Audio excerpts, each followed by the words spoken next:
All right, before we get started today, I got to thank Anthony Zazzi, and I meant to do this a while back, but not a while back, but a couple weeks ago. He is the newest on the Patreon team. So if you don't know what Patreon is, that's a way for individual listeners to be able to financially support the podcast and keep the show going and growing. So if you're interested in that, go to patreon.com/bigtruth. And there's 4 tiers of support that you can choose from, starting at $5 a month. And yeah, it's just a way if you want to help this podcast grow, you can show and prove, right? And I appreciate it. Appreciate all the Patreons, all the patrons. So shout out to all you guys. Love you and appreciate it. Now, if you need parts for your old bike or your new bike, you need to check out oldbikebarn.com at oldbikebarn.com or on Instagram at oldbikebarn. They got whatever you need for your Harley, but also your vintage Japanese bike. I get all people hit me up all the time for vintage Japanese parts, and I don't have too much of that. Old Bike Barn's where you want to go. Whether you got a chopper or a stock bike or a cafe racer, and as a matter of fact, they even got categories for those things, so you can search just chopper stuff or just cafe racer stuff. But yeah, check them out, oldbikebarn.com, and on Instagram at oldbikebarn. And they're also like just good dudes, and they do their own line called White Knuckler brand, where they do knives and leather stuff and everything. So they got a bunch of cool shit out there. Now, if you're in the market for CBD oil, and you know, that shit's taken off over the last couple of years, so it's everywhere. You don't know what's garbage. You don't know what's good. I'm telling you what's good right now. Go check out Cradle Lake Clear at cradlelakeclear.com. They use only the best ingredients. They have like processes that are different than everybody. It's all explained on their website. Gets too in depth for me and my short-term memory here to even go into it, but it's fucking good stuff because I can tell you from personal anecdotal experience that if I take that, I sleep like a baby. And it's crazy, you know, and it's good for inflammation. You know, you got stuff acting up, tore something at the gym or pulled something, you know, anxiety, depression, sleep issues, anything. Check them out, cradlelakeclear.com. Use the promo code BigTruth at checkout. You get 20% off your order. If you... it's like you can laugh, John. It's okay. Okay. John's sitting here with me. It's like I've had a couple of weeks where I haven't done this, and I'm all rusty, so I'm laughing. If you happen to be in the unfortunate situation where you find yourself in a motorcycle accident, you need to check out lawtigers.com. They are a motorcycle accident law firm that was founded for riders, by riders. If you go on their Facebook, or if you go onto Facebook and just type in Law Tigers and your state. So, for example, here in Massachusetts, I would type in Law Tigers, Massachusetts, and you type that in on Facebook, and you will find your local office. That way you can get in touch with them, because if you call the main number, they're going to patch you over there anyway. So you skip a step and get in touch with who you need to get in touch with quicker. But yeah, check them out, lawtigers.com. That's my only sponsor. I hope you never have to use. But if you do find yourself in that situation, hit them up. I was blown away at how many offices they have. I was looking on their website a while ago. Yeah. When we were adding them on your website, and wow, it's wild. It's a huge network. They're all over the place. Yeah. Now, you know, we're in the middle of summer, man. I mean, we had a couple days of a little brief break in the humidity and the heat, but it's coming back. We're sitting here, we're already sweating. We're drinking Gatorades and Tito's and Gatorade. Even Stevens, just to try and cool off. I can't put fans on because it'll make weird noise in the background, and we're sacrificing right now for superior audio quality, even though I just did a big P, like a big P, but whatever.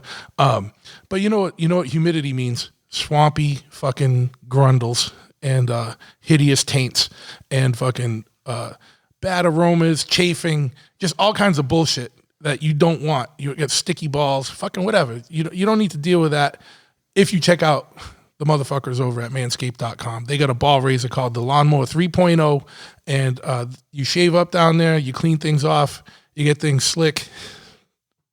and looking good. Good to go. I was at a car show this weekend. Gave a quick spritz with that ball toner after a long day. You're good to go.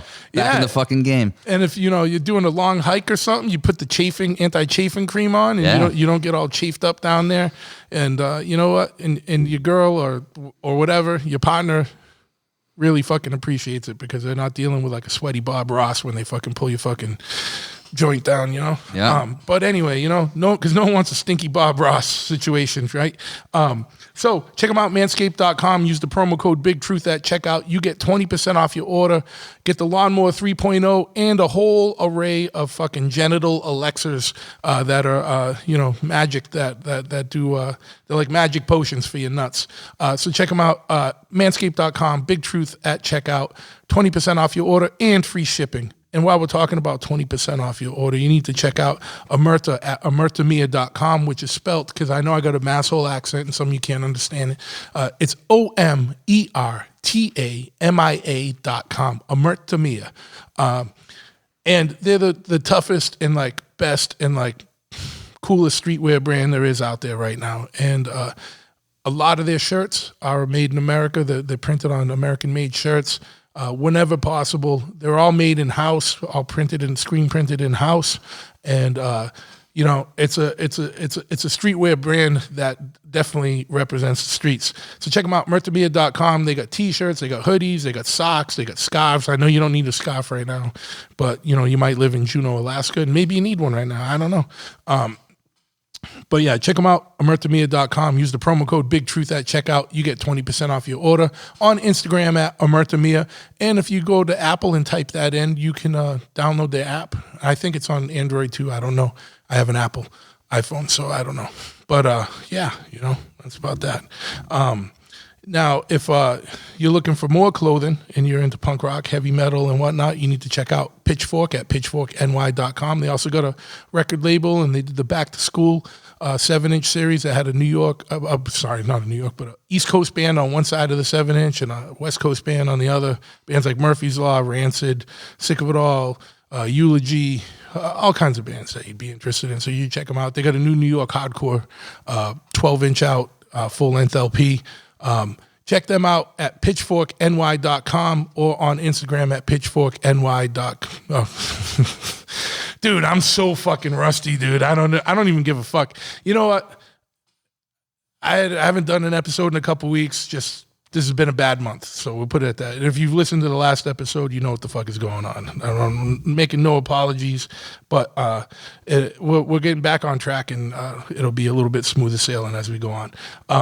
If you're into weird shit, you like fucking the dark arts, occult stuff, you like fucking 70s boogie vans or like weird molester vans or something, or you like choppers and stoner, doom, heavy metal, whatever. If you're just into all the weird good shit, stuff, serial killers, whatever, you need to check out my man Zach's clothing company. It's Heavy, and you can find them at heavy.bigcartel.com or on Instagram at Heavy Clothing. I don't even need to say anything else. They also have a bunch of nefarious wares for your sinister needs. So you check them out over there.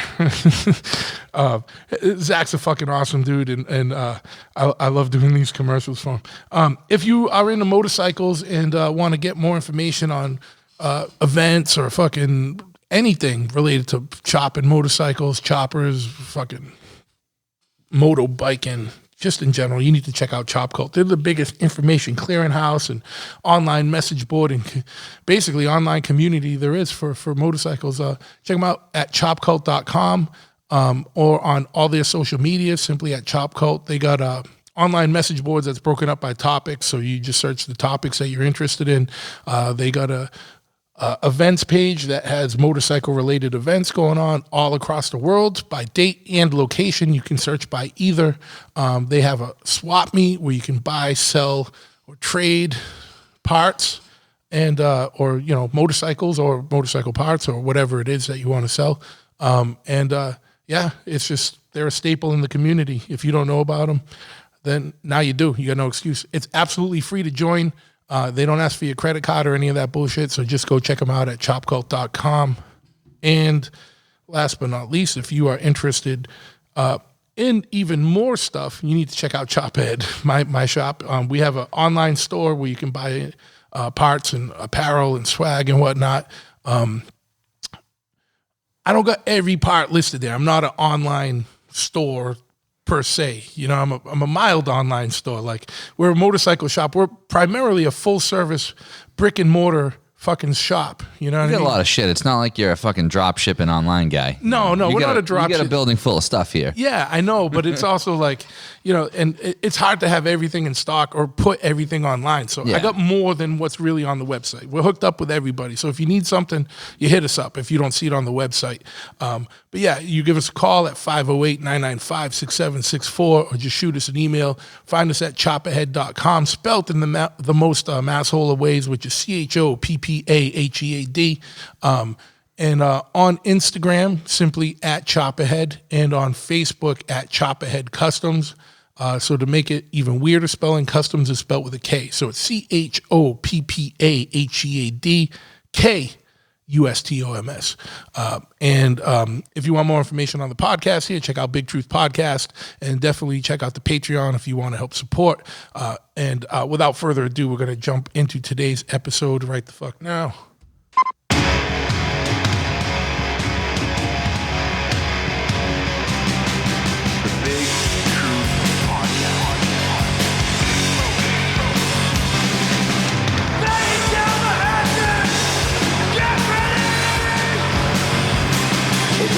Sequence start. 6, 5, 4, 3, 2, 1. We have a liftoff. Yes, once again, we have liftoff. I want to thank you for tuning in to this episode of the Big Truth Podcast. Or I don't even know if you really say tuning in on a podcast. Who knows? Just listening. You're listening to this episode, however the fuck you're listening to it. However you listen to the programs. We thank you. We want to thank you for engaging with our programming content today.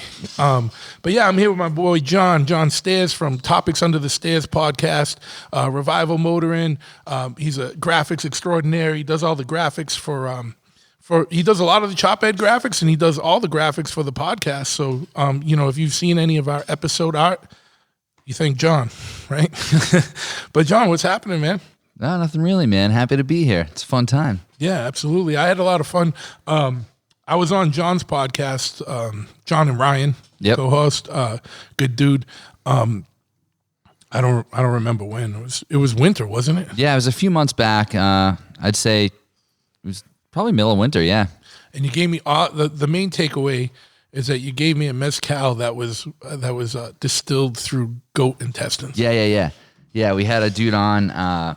Big shouts to our buddy Jake that owns Tallulah's Taqueria. If you're into Mexican food and want some street tacos in Providence, he came in as a guest and brought us some mezcal. It was like a lamb carcass distillery or some shit. I don't know. He was telling me all about it. I don't really remember much because I was drinking it, but yeah, it's pretty good stuff. It was good. I mean, real smoky flavor. If you've never had mezcal, just think of tequila that was made on a smoker. Yeah, exactly. It's smoked tequila. It smells like barbecue tequila. Yeah, It tastes like barbecue tequila. It's fucking good, man. That shit was smooth. And it came in its own like clay bottle. Yeah, all handmade clay bottles. We actually just finished that off the other night. I had a guest who's like was super stage fright, but all they really drink is tequila. So I'm like, this is the fucking best I got. So here we go. How'd they like it? She liked it. Oh, cool. Yeah, she was a fan. Cool. Yeah. So you guys have been going almost a year now. Yeah. Right? So what are you, 40 episodes? Yeah, it's close to 40 episodes now. Ryan and I. So long story short with that, my good friend Josh started Revival Motoring. It was originally like the idea was a print magazine, and he was going to do an accompanying podcast, and that kind of took off and really was the base of Revival Motoring. And oftentimes guests and just the people on that main show would go off topic with other shit we're into. And you know how it is, I'm sure the same with people that are into chopper shit and music. You know, you have a lot of friends that are into different things, but you have a lot of overlapping interests. Yeah. And it's the same thing with the European car stuff that we're into. Yeah. You know, I'm big into hardcore. I'm big into tattoos. I'm into houseplants, like a bunch of random bullshit. And it was always kind of the joke. Wait, like, what was the last? houseplants. Houseplants. Yeah, okay. like I was literally just making- fucking houseplants. I was making sure. All And right. that was always kind of the joke, like, oh, we're gonna have a whole revival motoring episode with John about fucking houseplants. Yeah. And no, and I've known that because I've seen your Instagram. Like, Yeah. we're friends on Instagram, so I see that you take meticulous care and planning with the forestry within the domicile. yeah, it's fucking it's stupid. Like especially with like being fucking working from home with all the bullshit last year. I just got out of hand. Yeah. And it was always kind of the joke, like, oh, John's gonna have a whole fucking episode about plants. Yeah. And then Josh was like, no, like you should fucking start a podcast about like all this other bullshit you're into. Yeah. And I was like, nah, I don't want to do that. And you know, he kind of fucking hounded me about it for a while. Yeah. And then it just sort of happened. And the first episode was a plant episode, and here we are, 40 So episodes what later. was the first one to play an episode? Yeah. I have a friend that does. You know how like the thing now is like fucking pop-up shops. Yeah. So I have a friend who does pop-up plant shops. She does them at like coffee shops and breweries and you know, all different things. So she's out of Rhode Island, and I had her on as my first guest, and it was pretty wild. So Here we are. a pop-up plant shop must be a little tough because you have to like still care for the plants, and it has to be in a kind of So sustainable environment. she's way more of a lunatic than I am. Like her and her boyfriend Josh have her name. Check out Botanic Alley. It's Botanic Allly. Her name's Allie. They have it like one of those big fucking lofts in Providence, huge windows in the city. So they just have this massive apartment full of plants, like a big loft apartment. Yeah. And it's like floor to ceiling plants all the time. Yeah. So when she's preparing for a pop-up, you know, she bulks up her inventory, obviously, but Yeah. it's just chaos. Yeah, dude, we did this was years ago when that first kind of the pop-up stuff started. We got approached by a clothing store in New York. Oh shit. And they did a Chopperhead pop-up Wow. like, right on Mott Street in like Lower East Side, like, you know. Even all these like hype fucking And it's like- streetwear brands are doing that shit. It's nuts. But it was like weird because it was in this like real like kind of, it used to be a neighborhood. It's like where Stigma lives. Yeah. Like and like but it's now like very hoity-toity in that Yeah. area. He's Yeah, still very there under fucking- rent control. yeah. Like, you know, and Like gentrified. They're waiting for him to like die or get out because like, you know, his apartment, I think he's paying under $1,000 for a Wow. month to live right down there in Manhattan. That's and, fucked. And I think the other apartments are like for like $4 or $5 grand Yeah. for the same thing. But anyway, It's like double a mortgage. It was this real hoity-toity area, and I was like, you guys sure? And they were like, yeah. And they had our stuff there, and I was like, whatever. Yeah.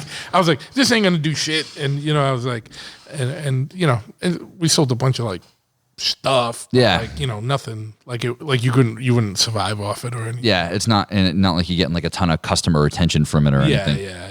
No, that's the same with her. Like she's had some stuff. She's telling me like she just went on a brewery recently, but it was like on a fucking weird day. It was like a Tuesday or something. But she's had some stuff where she sells every single thing she has. Well, I assume you could pretty much do a pop up in any brewery and you sell out Yeah. or whatever, because you got motherfuckers hammered and be like, Oh, give yeah. me one, give me Exactly. that fucking, give me that daffodil or whatever. You know what I mean? Exactly. I'll take that shit home, like whatever. The brewery culture is perfect for what she does because it's like it's just so fucking on brand for like that guy. Yeah. You know, and like I hate it. I am kind of that guy in a lot of ways, but just being honest. Yeah. Well, I first met you through like you used to work at Troy's tattoo shop. Yeah. So my boy Troy owns Dark Star Tattoo. We had a couple mutual friends. He was tattooing a couple of my friends, and I was into cars. And I was going to UMass Dartmouth. I was going to start, and my buddy was getting tattooed and needed a ride there. And I drove my GTI, and you know, me and Troy just shot the shit about that because he's into Volkswagens. And you know, I was actually graphic design. He needed some stickers and like window graphics done. And I was like, yeah, man, like I could totally do that. Like, I was like, you want to just like trade for tattoos? And I did some work for him, traded for free tattoos, and we started bullshitting about cars. And a couple months later, it was like, hey, you got to go to UMass soon. Do you want to just fucking live in my house? Like we were hanging out a bunch, and he had just bought a place that had like an in-law apartment, and I moved down this way, well, to Dartmouth at the time. And yeah, man, we really hit it off, and we fucking have been, you know, best friends ever since. Yeah, no, Troy's a good dude. And his house is like the golf ball house. Yeah, it's a geodesic dome. Yeah. Yeah, it was a kit you could buy in the 70s. Google that. Yeah, Google geodesic dome house and you'll see it. Like him and his fucking dad built this thing in the 70s. Like you buy a kit and a truck full of 2x4s shows up at your house, and it's just open floor plan and you can do what you want with it. And they made it happen, and it's been there ever since. And the house, his parents retired to Florida, and the house was vacant for a while, and he was really against buying it. I mean, it's one of those things, I guess, I look at it or you look at it like, wow, that house is fucking rad. But it's like the house I grew up in, like, fuck that. Like my parents could give it to me and I'd be like, I don't want that shit. Yeah. So he was against it for a while, but he ended up going in and redoing it, and it's sick. I'm glad he kept it. Yeah, he embraced the golf ball. Yep. So let's before we get into the podcast stuff, because you started touching on this, like Volkswagen culture. I mean, see, to me, it's a thing. To me, I never was like into that. Like, and I'm not like a hater, no, like anything like that. It was just never my thing. Like, I had a Jetta for a little bit, but it seems to me like that's almost, people get into that the same way like people get into like choppers. Like it's like. And I know a bunch of people that were like Volkswagen dudes that are chopper dudes now. That are chopper dudes now. Like, so there's a lot of crossover in that scene. Yeah. Yeah. Like I have a couple friends that are still like both. Like one of my buddies, not a super close friend, but dude I know through car shit, Jon Stairs, like he's come to a couple of your events here. He's a Rhode Island guy. He's like a Porsche tech, but he's had a ton of sick Volkswagens and he's got a ton of sick bikes. Like him and his girl are building bikes in their garage now. Yeah. It's crazy, man. Yeah.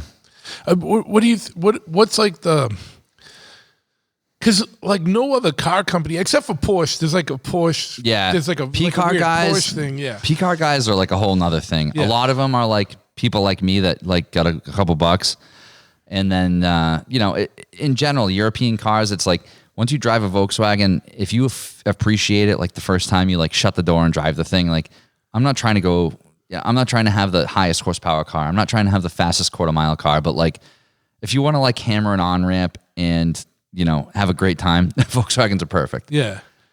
They look cool. They sound cool. They make all the right noises, and they're fun to drive. Yeah. It's just, like, to me, it's, like, weird when, like, certain cars or certain vehicles have, like, a cult following. And, like, Volkswagen, like, no other car really has that kind of cult following. And it's funny because, like... Besides, like I said, I know there's, like, a bunch of things like Porsche punks and this and like that, people that are into Porsches or whatever. But it's crazy. The thing that's so funny with Volkswagens, which isn't why I got into them necessarily, but when you go to I was just at an event last week, and, like, fucking everybody looks like me. It's like, it's all, like, people that were listening to, like, for reference, I'm like 36 years old. I was born mid-'80s.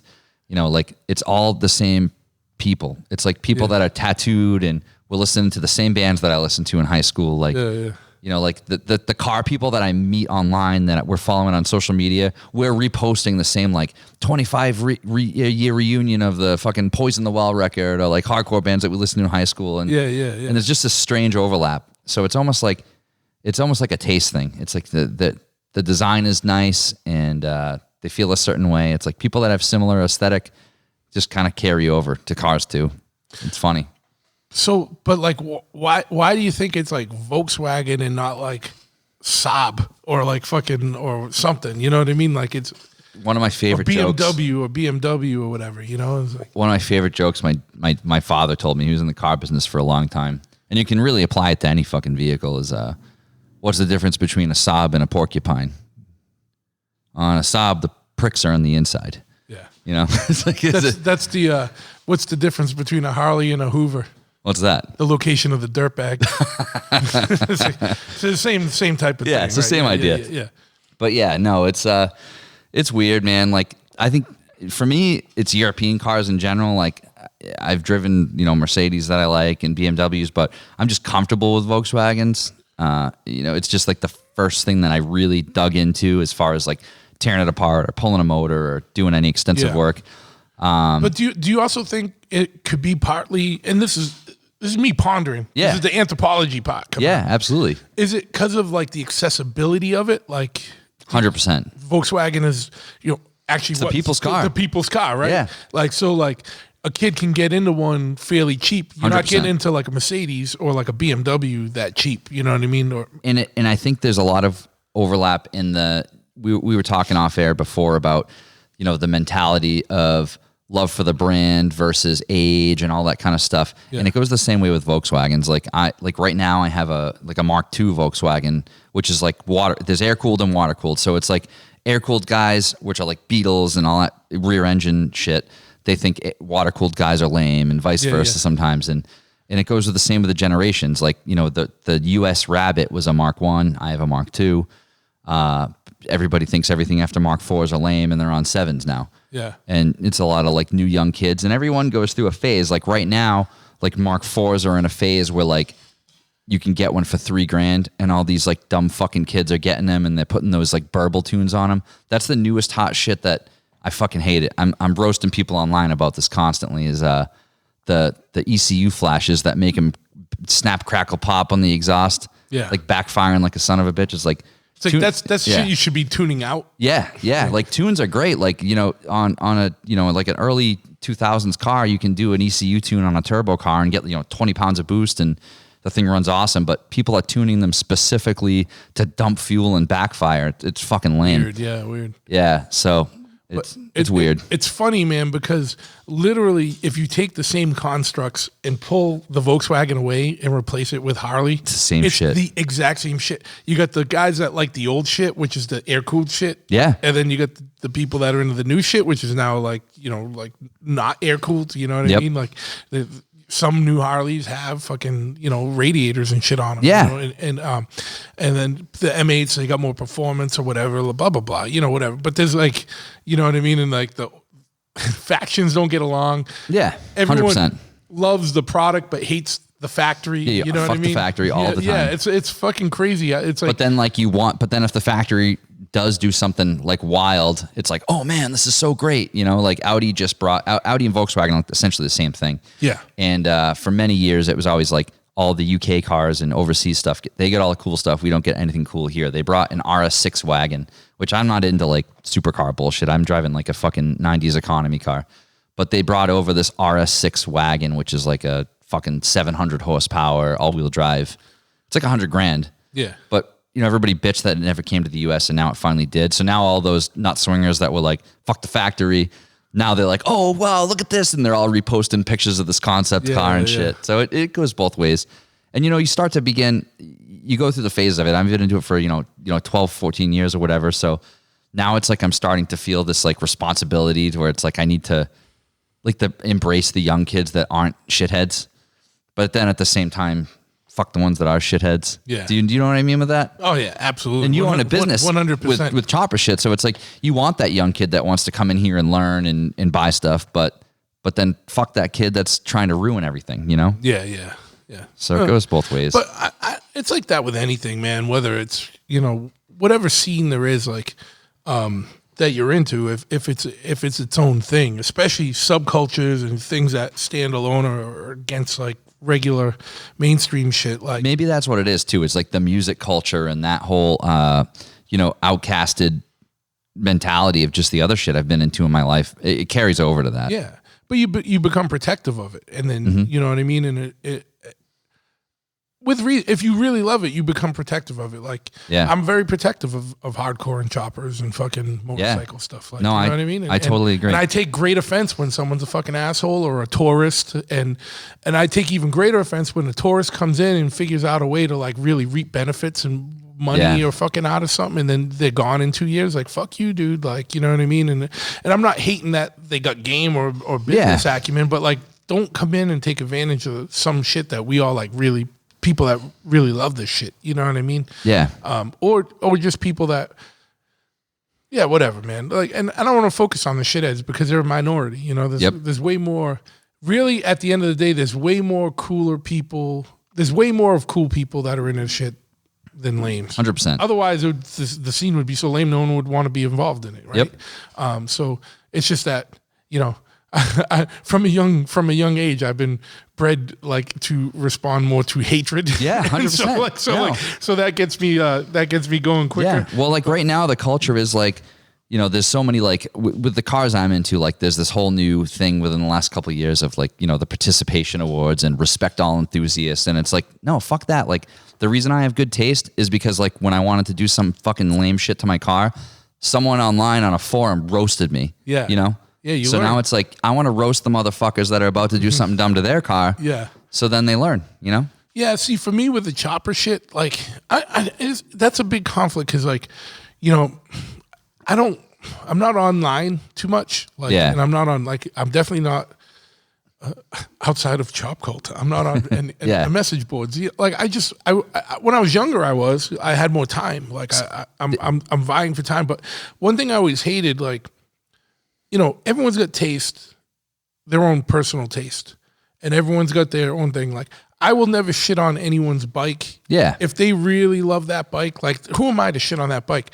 Now, if they're doing some dangerous shit and then they're trying to sell the bike, nah, fuck you, dude. Like, you know what I mean? Like, you're going to kill somebody. That's exactly it. Like the stuff I'm talking about is like the Dangerous shit. is like the tunes that are making the car fucking blow up, or Yeah. the you know, trying to stuff a bunch of washers behind the spindles to get ridiculous camber. It's like, Yeah. that's the thing. I was going to get into that, but like I was into mini trucks before Volkswagens, so I was always into air ride. So there was like a weird overlap there. Like for a long time, it was like, you don't put air ride on that car. It's a, you know, it's a performance vehicle. Like that's stupid. And everyone had coilovers, so I bagged a Volkswagen like in the early 2000s, and you know, it was kind of a new thing. Yeah. And people were super against it, and I get a lot of shit for it. Sure. And now, like every fucking Volkswagen you see has air ride on it. Yeah. It's weird how it all changes. But it was a cultural overlap thing. I was into mini trucks, and then I got into Volkswagens, and it just was the right direction for me. Now, this is when I started to feel old, is when shit like those cambering, those wheels and shit came out, Yeah. and I didn't understand why people were doing it.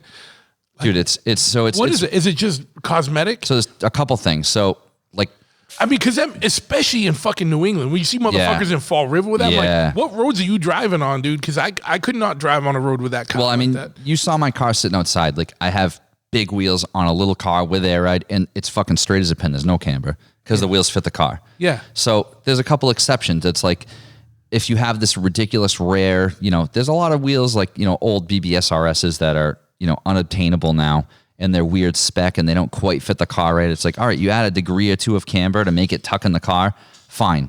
But then it became like a look. So it was like people like, oh, well, 2 degrees looks cool. How does 10 degrees look? Yeah.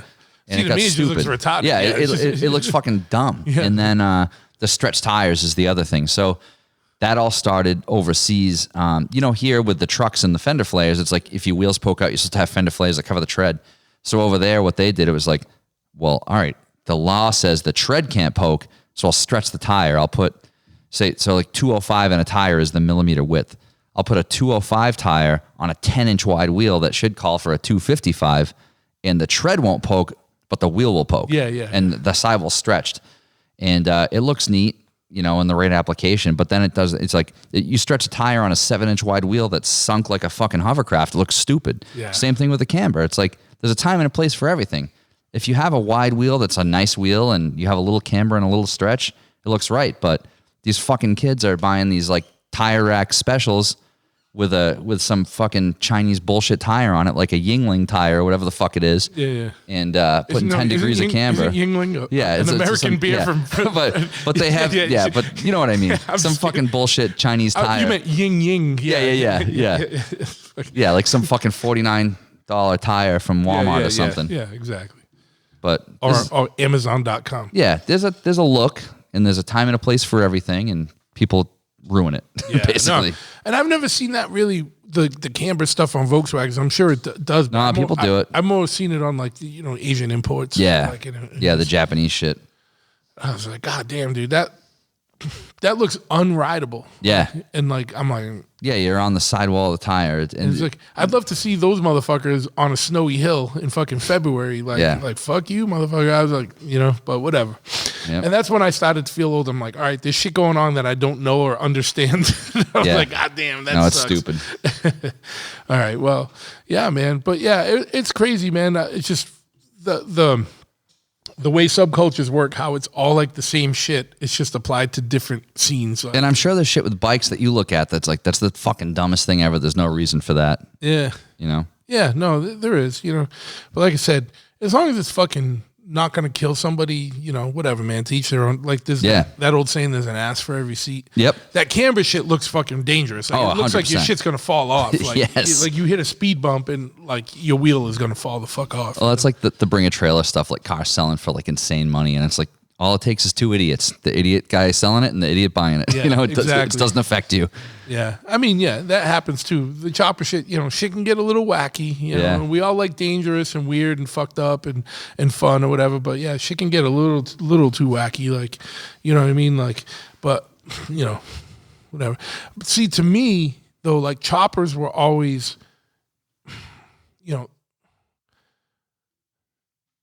you have a little more room to operate within the chopper. Like, I get just more aggravated when I see people take touring bikes and make them unrideable. I'm like, the whole thing with a touring bike is the idea is you could drive that shit cross country, drive long distances. Like now you're making it not even fun to go from your house to the fucking bar or the coffee shop. Like when they do these like big wheel things and whatnot. Yeah, like that's like the baggers with like the 27-inch front wheels and shit. Yeah, 27.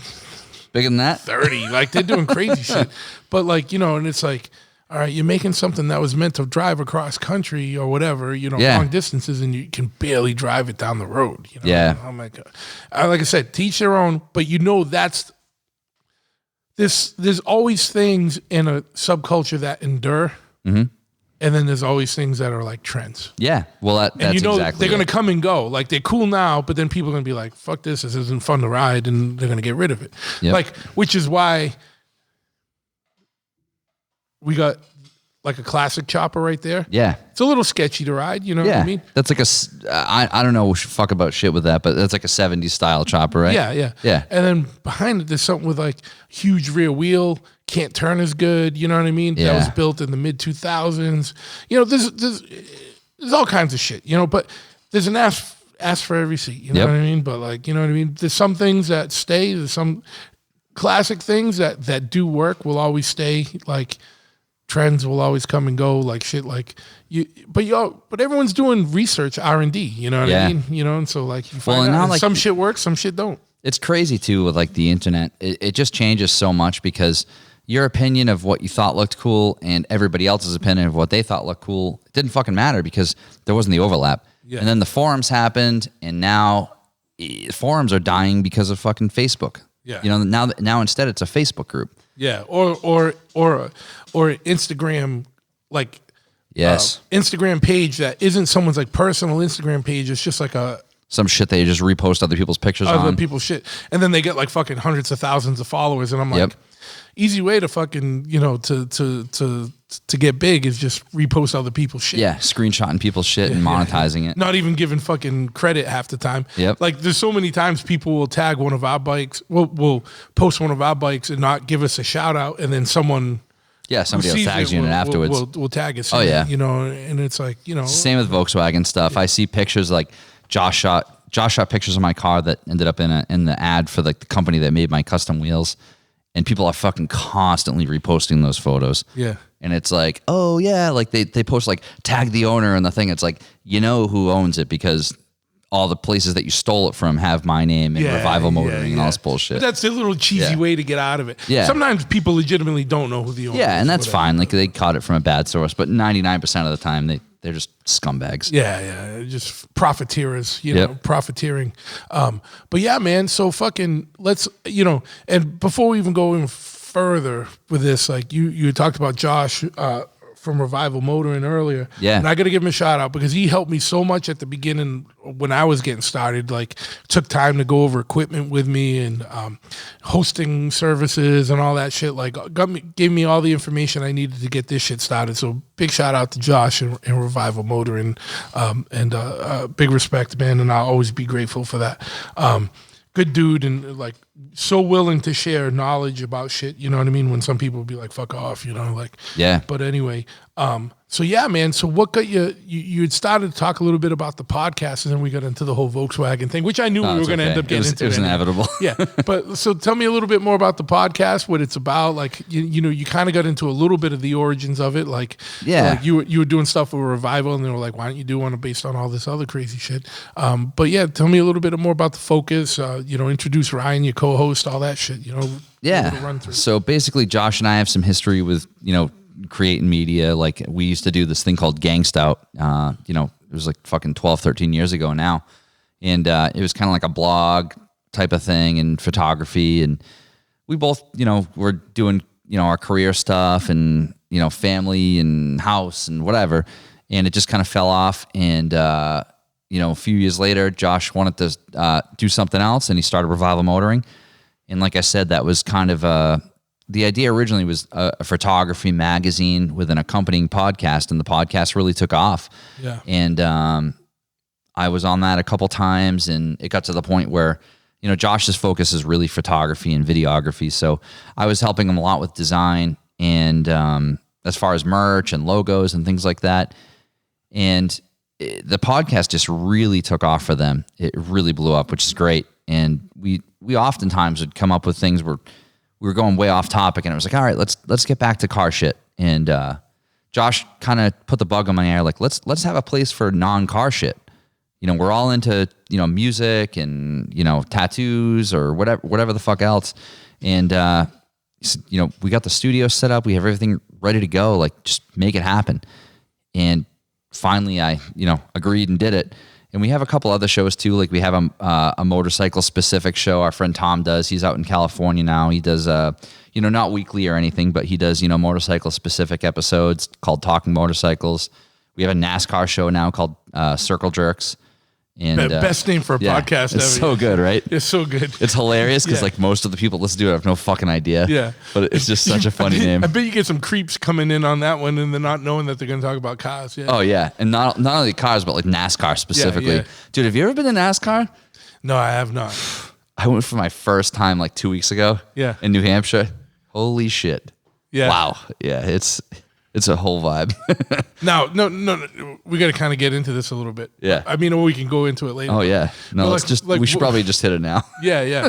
So tell me a little bit more about your first NASCAR experience. So I've got two friends. I have this one friend, the two guys that do Circle Jerks podcast. One is like, you see this guy from a mile away and you're like, that's a NASCAR guy. He's got like the mullet and he's wearing NASCAR shirts every day. Yeah. And then my other buddy's like super metrosexual, like fucking like has like a gold tooth. Like, hey, I got, well yeah, mine's platinum. Yeah, mine's platinum. No, but like he's like big. He's got like a bunch of custom jewelry. Yeah, like, okay. You know the type. You know, not your type at all, but like totally like very fashionista type of guy. Sure. And I had no idea he was in NASCAR, but apparently like his family was into it and he grew up with it. Yeah. So these two guys started this podcast and I listened to it pretty frequently and it made me more interested in it.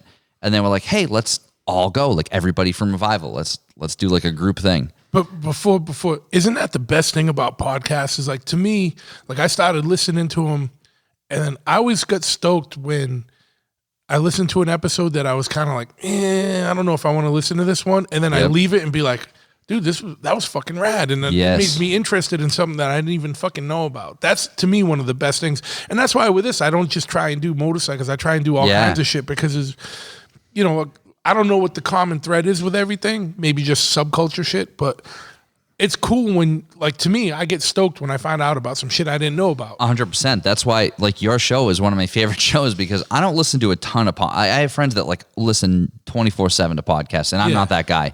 Like, I listen to podcasts or talk radio in general when I'm driving. That's the only time I really listen to podcasts, like, too. If you're working in the shop, like, I can't listen to podcasts. No, it's too much. Like, like, I need music if I'm doing that kind of stuff. Dude, 100% with you there. So it's like, I have a 25-minute commute, so I listen to what I listen to, but it's like, if I listen to 5 shows, I'm not listening to every episode religiously every week. It's like I pop into them when I can. And, but yeah, I totally agree. Like your episodes specifically, like the guy that was doing like the psilocybin therapy and the guy that was, the guy from Bridgewater Triangle that was into that shit. Like those were like a couple of my favorite episodes. Yeah. And like your party episodes, like, dude, your fucking story. I've told the story so many goddamn times. Oh, which one? I don't. The fucking Pamela Anderson story. Yeah. See, that was never meant for public consumption. But it just happened. Packer took advantage of me when I was hammered and pulled it out of me. Yeah. But oh my God, that story is so fucking good. And like, but even when you were on my show, like one of my big takeaways that we talked about was like when you met that guy, was it in Arizona? Yeah. The shaman. Yeah, Like yeah. that was one of the coolest fucking things to me. And when you came on my show, I had no intentions of talking about that at Yeah, all. we just get to weird shit. Yeah. yeah. But that's the best thing about it. And I'm not going to talk about that right now. You got to go listen to his episode with me on. I don't know what. Yeah, number it topics under the stairs. I have no idea, but just search Big Truth, you'll Yeah. find it. Yeah. But yeah, no, it's funny how you have no idea what to expect. You get down a rabbit hole and you get sucked in. Yeah, absolutely. It's the best. So anyway, the dudes from the Circle Jerks podcast got you kind of primed for NASCAR. Yeah. So you guys end up going. Yeah, we were gonna go last year, and then with all the COVID bullshit, it got fucked up. So we all went this year, and like they go all in. Like we had enough like 10 by 10 easy ups to have a fucking tent city. It was ridiculous. We had a hot dog roller. We had a fucking thermos full of margaritas. We had like fucking pork belly. We had so much goddamn food. Like we got there at 8 a.m. and the race didn't start until 3. Yeah. So I was like, so there's a whole. It's a like whole thing. It's a whole like what do you call it there? it's a whole. The fucking whole thing with like when people show up early to something. Oh yeah, like tailgating and bullshit. Yeah, it's a whole it was, tailgating situation. But they embrace it. So the craziest thing with NASCAR is like I'm not big into sports. I don't know much about sports, but I do know that when you go to sporting events, a beer is like fucking $8. Yeah. For like some shitty aluminum bottle. Yeah.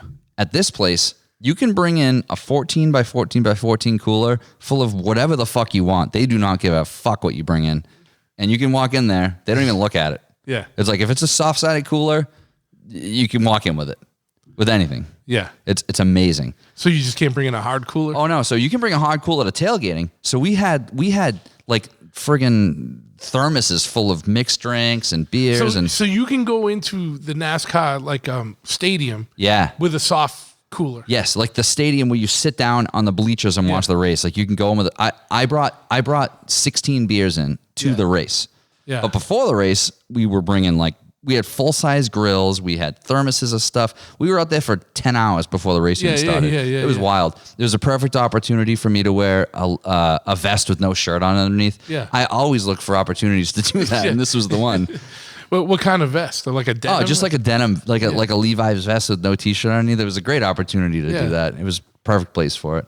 So I was stoked about that. But it rained for this was if you're into NASCAR, you know that it rained around the New Hampshire day. And so to limit the traffic to the bathrooms, they built a moat around the bathrooms, the porta potties. There was about 10 inches of water that you had to walk through to get to the porta potties. And the piss to water content, I'm not sure what it was. Yeah. It was a bad ratio, I think, though. Were people just free willying right into the moat? It was so bad. And people falling all over the place. There's just drunk people rolling around in the mud. It was a total shit show. And but yeah, my girlfriend sadly decided to go with us. And the first bathroom that she went in, she came out and I was like, how was it? And she was like, well, somebody decided to just completely saturate the roll of toilet paper with piss.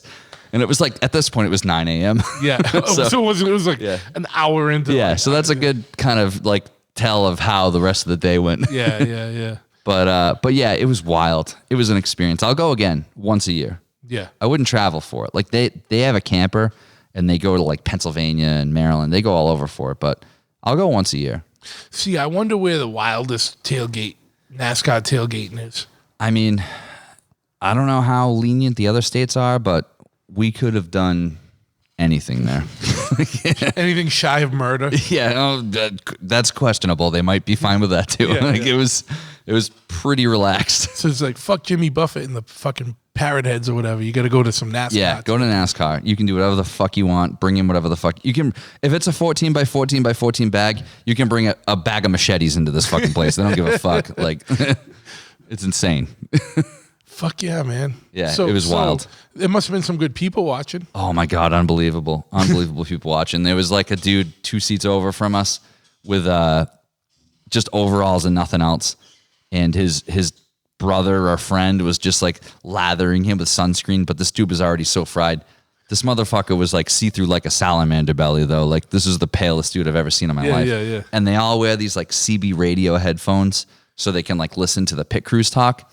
And the other thing I learned is that they have these dryers. It's like a right now Toyota's sponsoring the races, and they have jet engines in the back, and they just drive around in circles at like 2 miles an hour, and they just blast air on the fucking pavement to dry it out. So we had to watch this for like, it rained all day. So we were watching trucks drying the track for 4 hours or something. It was awful. So the races were a lot longer than it normally would be. Yeah, I actually bailed like, I guess I don't know, innings. They have like 3 things now. Yeah. They break it up. I left like in the middle of the second one. 3 heats? Yeah. So I left in the middle of the second one because it was delayed from rain for like fucking 4 hours. I'm just trying to imagine what kind of shit show. It must be like a demolition derby getting out of there. Like everyone's just fucking hammered, fucking smashing shit. Everyone's been drinking all Yeah. day. And like literally like when the race started, they got 2 laps in, it started pouring and a car fucking tanked the wall. And then it was like, all right, rain delay. And then the drying trucks came out for another 3 hours. It was crazy. I honestly, like next year I'll probably go and just not even go to the race. Like the tailgate was so fun. Just stay in the tailgate all day. Yeah. Do people do that? Do they just stay in the parking lot all day? You don't even need tickets to go there. Like you could just go and park on the tailgate section for free. They didn't look at anything until we walked into the stadium. Really? Yeah. So I might just go do that. And then when my friends go into the race, I'll take off. Someone should make a fucking... Did you ever see the documentary called Heavy Metal Parking Lot? No. So in the 70s, this lady, or late 70s, early 80s or something, someone went, I don't know if it was a lady or not. Someone went to a Judas Priest show, and they just filmed the parking lot. It's like people at Walmart.com, but in a documentary. That's great. But the best thing is they did a follow-up. Oh. And like, whatever it was, 10 or 20 years later, and they found the same motherfuckers. And like did a follow up with him. That's great. And it was the best because there was this one dude who was the most like wildest dude. Yeah. And then they caught up with him, and he was like still living in a basement, and he was still the same motherfucker. And I'll give it to him. That's fantastic. Because you know what? I'm all about like, I forgot what the word is just right now. But you know, people that like real motherfuckers. Stay like, true to yourself. That dude kept it fucking real, dude. Yeah. Authentic. Yep. That dude was authentic, and you know, he was the same dude, like just 20 years older. You know, that's fucking awesome. But yeah, it sounds like that would be a good place to film a documentary or do a live podcast from. I very much look forward to going again. Yeah. It was cool. But yeah, so long story short, you know, Revival Motoring was the main podcast, and then we have all the spin-off shit. My spin-off shit was the everything else. Plants. Yeah, exactly. It was the everything that's not automotive. If it doesn't have a motor, it goes on my show. It's like, it's not motorcycles. It's not fucking European cars. It's not NASCAR. It's on Jon's show. So it's kind of turned into like a lot of craft beer has been on there. Like I had the dude, a really funny story actually. So I'm into graphic design, as you know. Yeah. And I had a couple friends on that were into graphic design as well. Did a lot, like I had a buddy that does a lot of like band design stuff, like record, you know, artwork and shit like that. Yeah. And then I had another guy on that was a craft beer distributor, and we are just talking about local breweries. And one of them I was talking about was this place in Braintree, Widowmaker. And I was like, I love the beer, but their fucking artwork sucks. Like when I go to the liquor store, I want to be able to stand across the room from the fridges and see the ones that I recognize because the branding is, you know, cohesive. And this place, like one can looks like this, another can looks like this. And I was like, I just fucking hate it. And I was just like roasting this fucking, all their artwork. And then a few weeks later, maybe it was probably a couple months later, they hired a guy and they rebranded everything. And it was really good. And did your podcast have something to do with it? Well, I don't think it had something to do with the rebranding. I think the owner of the brewery and me were kind of thinking the same thing. Yeah. And the dude's awesome. He's into like fucking doom metal and shit. Like you were talking about like that brand that sponsors you guys, like the Vans and the stoner metal. Like that's him. Yeah. The dude's rad. And I think we were just kind of on the same page. And I got a message like a couple days after the episode where I was like praising their rebranding. And he was like, hey, man, like I listened to your episode and I totally agree. And our shit, you know, needed work and we redid everything. And he ended up coming on. It was fucking wild. Like it was like. It was the designer guy? No, like the owner of the brewery came on. Oh, cool. And so when he came on the show, this was like a couple weeks ago. Like I was telling Ryan, I'm like, this dude's either here to like be cool, or is he here to punch me in the face? Like, cause I fucking was like, I had a few drinks in me and I was just going off. Yeah. And he ended up being awesome, and he's been great. Like we talk regularly now. He actually let me have a little private car get together at the brewery. And where is it? Braintree. Oh, okay. Yeah, it's right near F1 in Braintree, like kind of near the South Shore Plaza. It's called Widowmaker. Dude's fucking awesome though. So big shouts to Ryan from Widowmaker. But yeah, it was like the really first full circle thing that happened. Like I had a design episode. We happened to bring that up. Someone who I had no connection with happened to listen to it, and he contacted me, and then I had him on, and it just brought on this whole full circle thing, you know? Yeah, it was wild. That's the cool thing about some of this shit is like you don't know where it's going, because once you put it out there, it can, you know, you don't know who's listening, where it goes, you know? Yeah, you feel like no one's listening. So like when you get some feedback from somebody you don't expect, it's like a real reality check. Yeah. So how did you link up with your co-host Ryan, and like how did you guys like kind of, and I do, like, I'm gonna admit I haven't listened to every episode, but I always look at like who you got, who like, we have on, because I'm always like, what the fuck's gonna be up this week, you know what I mean? Like that's what I like about your podcast. There's no rhyme or reason. There's no rhyme or reason, which is awesome. Like, you know what I mean? And it's like, it's like you said, it's like a brewery or like a car guy or like you know, or whatever, you know what I mean? Or just try to the plant lady or whatever. Yeah, you know just what I mean? grab what we can grab. So so Ryan and I have known each other for a long time. He's another car guy. He's into air-cooled stuff, which is kind of lame because I'm into water-cooled stuff. So he's into like Beetles and rear-engine you guys Volkswagen argue stuff. about shit, yeah. No, we're both we're on common ground. But but so long story short, when I was starting the show, he like kind of jokingly said like, "Oh, I'll be your intern. Like, I'll fucking just come in and help you out." And I'm like, yeah, man, like whatever. Like, come hang out, have some beers, and while I record. And then the first day I was gonna record, it was like, I need someone to fucking talk to. Like, I need some. Like, I don't know how you do it, because I need someone to like to bounce shit off of if I have like a quiet guest. Yeah. So I'm blown away at how you do it, because I couldn't do it. Well, honestly, the only reason why I can do it is because I had years of being like literally being an anthropologist and interviewing people. Yeah. And literally that's the only way I could do it. I get so envious. I wish I had like a co-host. Yeah. But the problem is the way I schedule shit, like my time is so fucking bananas. Yeah. Yeah. Like today isn't your like necessarily normal day to record, right? No. But it's one of those things where like I can't subject somebody to that. Like I can't expect someone to be on call 24/7 or like whatever. And it's hard for me to stick to a regular schedule because I'm all over the place. So, and then guests are all over the place. And now to me, it's going to get even harder. Like during COVID, it was fucking easy. Oh, it's great. People were all available. Everyone was home. Everyone wanted to do shit. And now everyone's back to it. And so it's harder to get in touch with people. Yep. And, and I'm feeling kind of a little bit of the effects of that. Also, I've had, a shitty month, but like, just in general, it's just, I'm glad things are picking up, but for the podcast, it gets a little tougher, Yeah. No, we're sharing a studio. Like I said, we've got 3 other shows on the network we're on. So kind of back to that, Revival Motoring had their show. The way the podcast stuff works is you have some sort of hosting server. I think we all use the same one. Yeah. But you have a hosting server and you have a hosting account essentially, and that's Revival for us. So Revival hosts 4 shows, and we share a studio. So we're more stuck to a schedule because of that. Sure, and I will go on record saying I'm so fucking jealous of the studio you guys have. Like, it's pretty awesome. It's fucking nice. Like, I think I even talk about it probably on the podcast that I was on. Yeah, you did. Yeah, I was like, like. But the thing is, I know how hard like Josh worked, and like he paid a lot of dues and came up, and then when however that was set up, like it was set up right, and it's fucking nice, and it makes sense. You guys got 3 or 4 shows operating out of there. Yeah, makes sense. Yeah, it'd be crazy for that to be used once a week. With how nice it is. Exactly.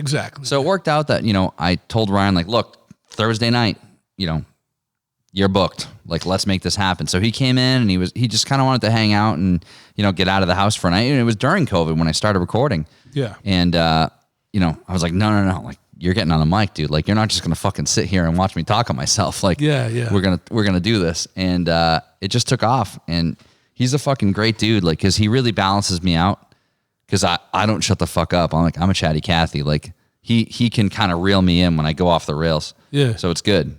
It's No, really it was a good chemistry between you guys when I was on it. It was pretty seamless too. Like, and I know you guys haven't been doing it years together, so Yeah. it felt like it, you know. And I'm not blowing smoke. It like really was. I was like, oh, this is a good time. Yeah, no, he's a great guy, and he definitely balances me out as far as what we needed for the podcast. So I'm very thankful for that. And yeah, and you guys don't step on each other like over each other and stuff. And like when there was the three of us, it was a good conversation. Yeah. It was like three dudes sitting down, you know what I mean? And that's how we want to keep it, Like there's some shows that are exactly X amount of time every time, and it's like, no, like we have some episodes that are an hour, we have some episodes that are 3 hours. Yeah, and same if here. it just happens that way, whatever. Like I'm not editing shit out, unless somebody says something like fucking really offensive, like whatever. But for the most part, I'm not editing shit out. Whatever happens.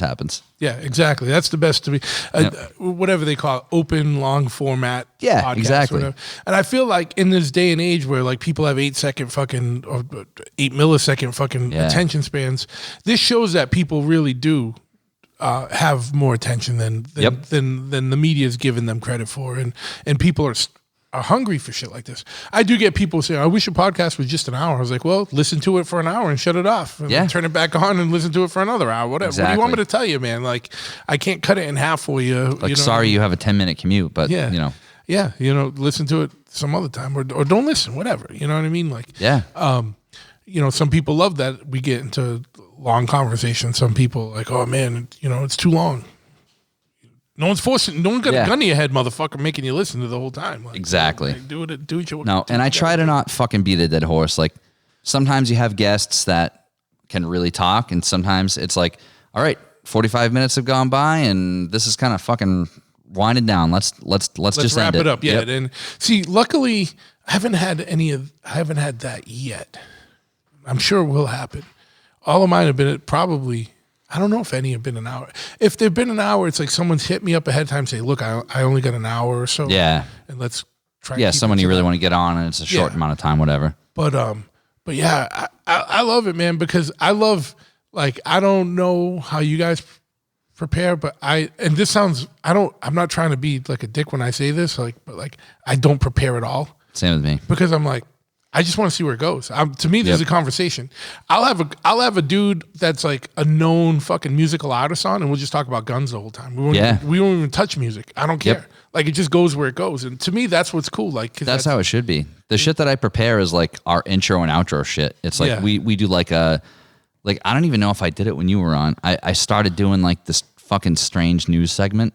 Did I do that when you were on? I don't remember. I don't think so. I don't think so. So I started doing it's like a regular segment, but I just find like fucking bullshit news about, people finding alligators in their pool or, just dumb shit like that. Like weekly world news. Yeah, exactly. Like just whatever strange fucking news I can find. Like so basically you just read Florida newspapers. Yeah, exactly. Dude, so much of it is Florida. Like one of the crazy ones I had recently was like this fucking woman died on a roller coaster, and it was like this roller coaster that's been going for 10 years, and like just her like weight to height ratio just like didn't work with the geometries that this roller coaster was designed around, so it fucking like snapped her neck.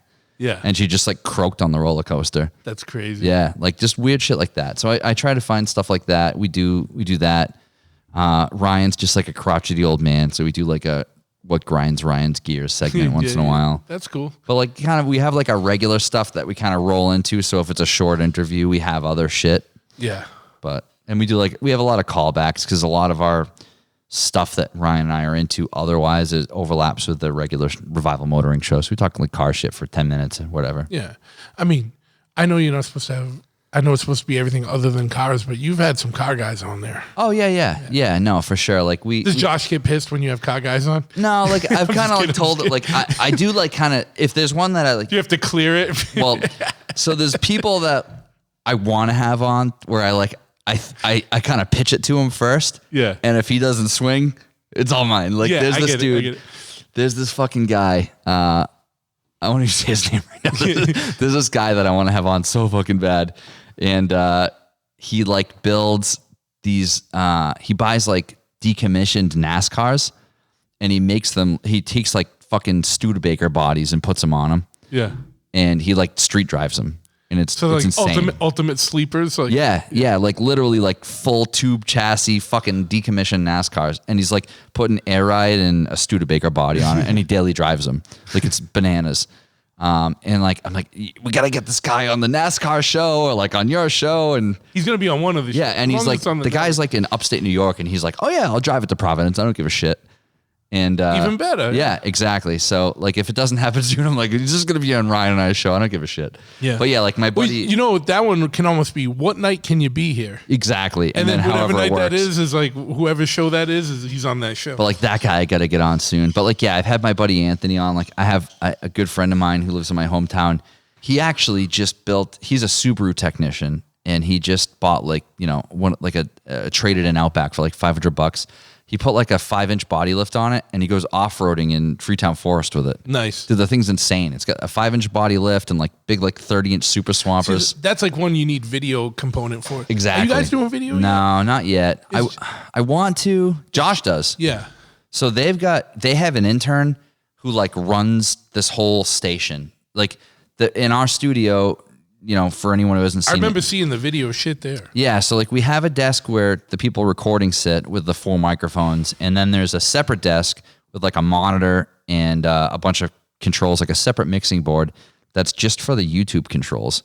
So it's like this OBS controller, and so like say they're talking about something, he can Google it and pull it up on the screen, Yeah. and it will like do like a picture-in-picture on the YouTube, and they'll actually live stream that to YouTube, and then you can go back and watch the live stream. So you see them talking, but you also see whatever Shook is pulling up on their that's YouTube. Cool. It's nice.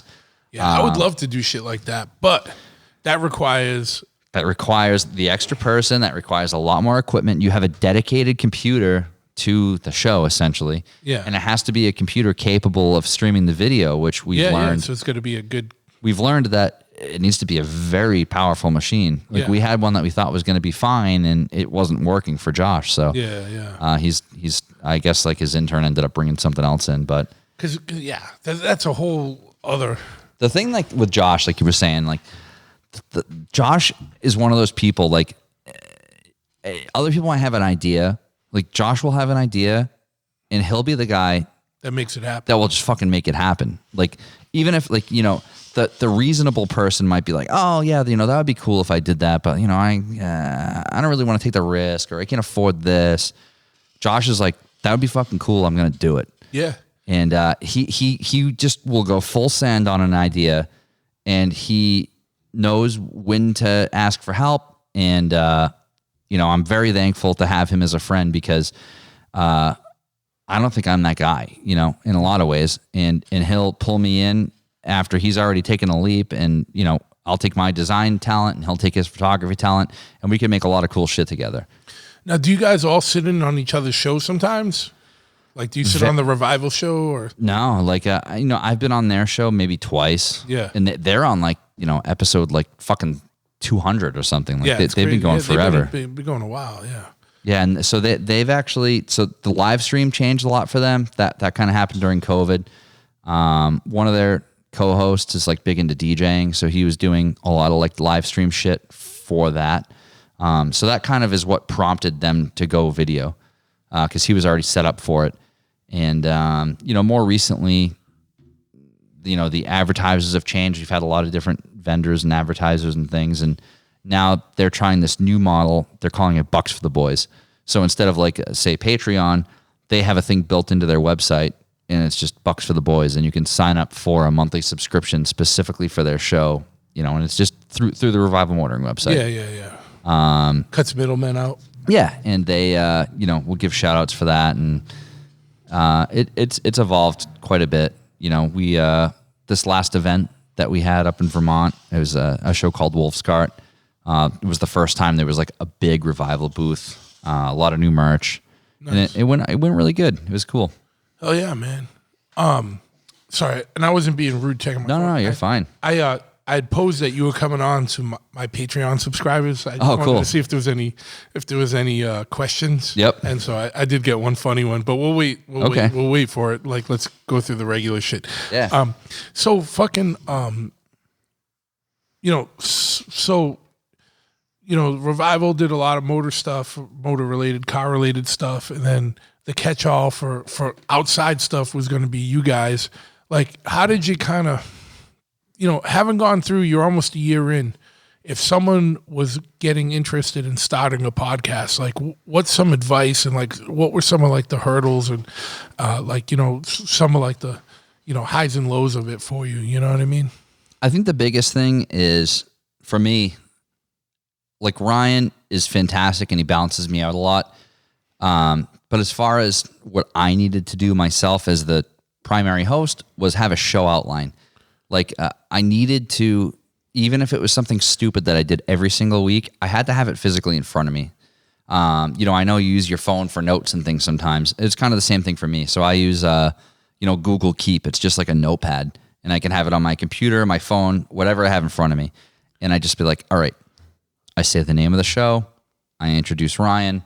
I introduce our guest. I do our fucking ads. So I built an outline, and I kind of follow that pretty. Even if I don't feel like I need to look at it, on the days that I think I'm overconfident and I don't look at it, I fuck up.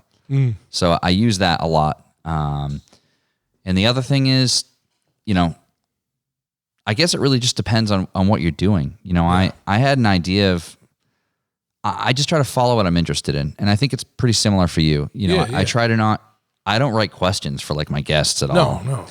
I just ask a couple initial questions and it might go down a rabbit hole. And if it dies, then I just go somewhere else. Yeah.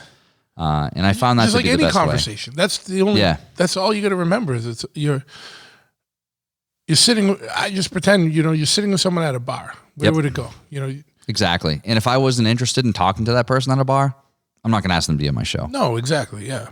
And as far as like the equipment and stuff, so many people ask me about the equipment and how to physically do it. Like as far as the technical stuff.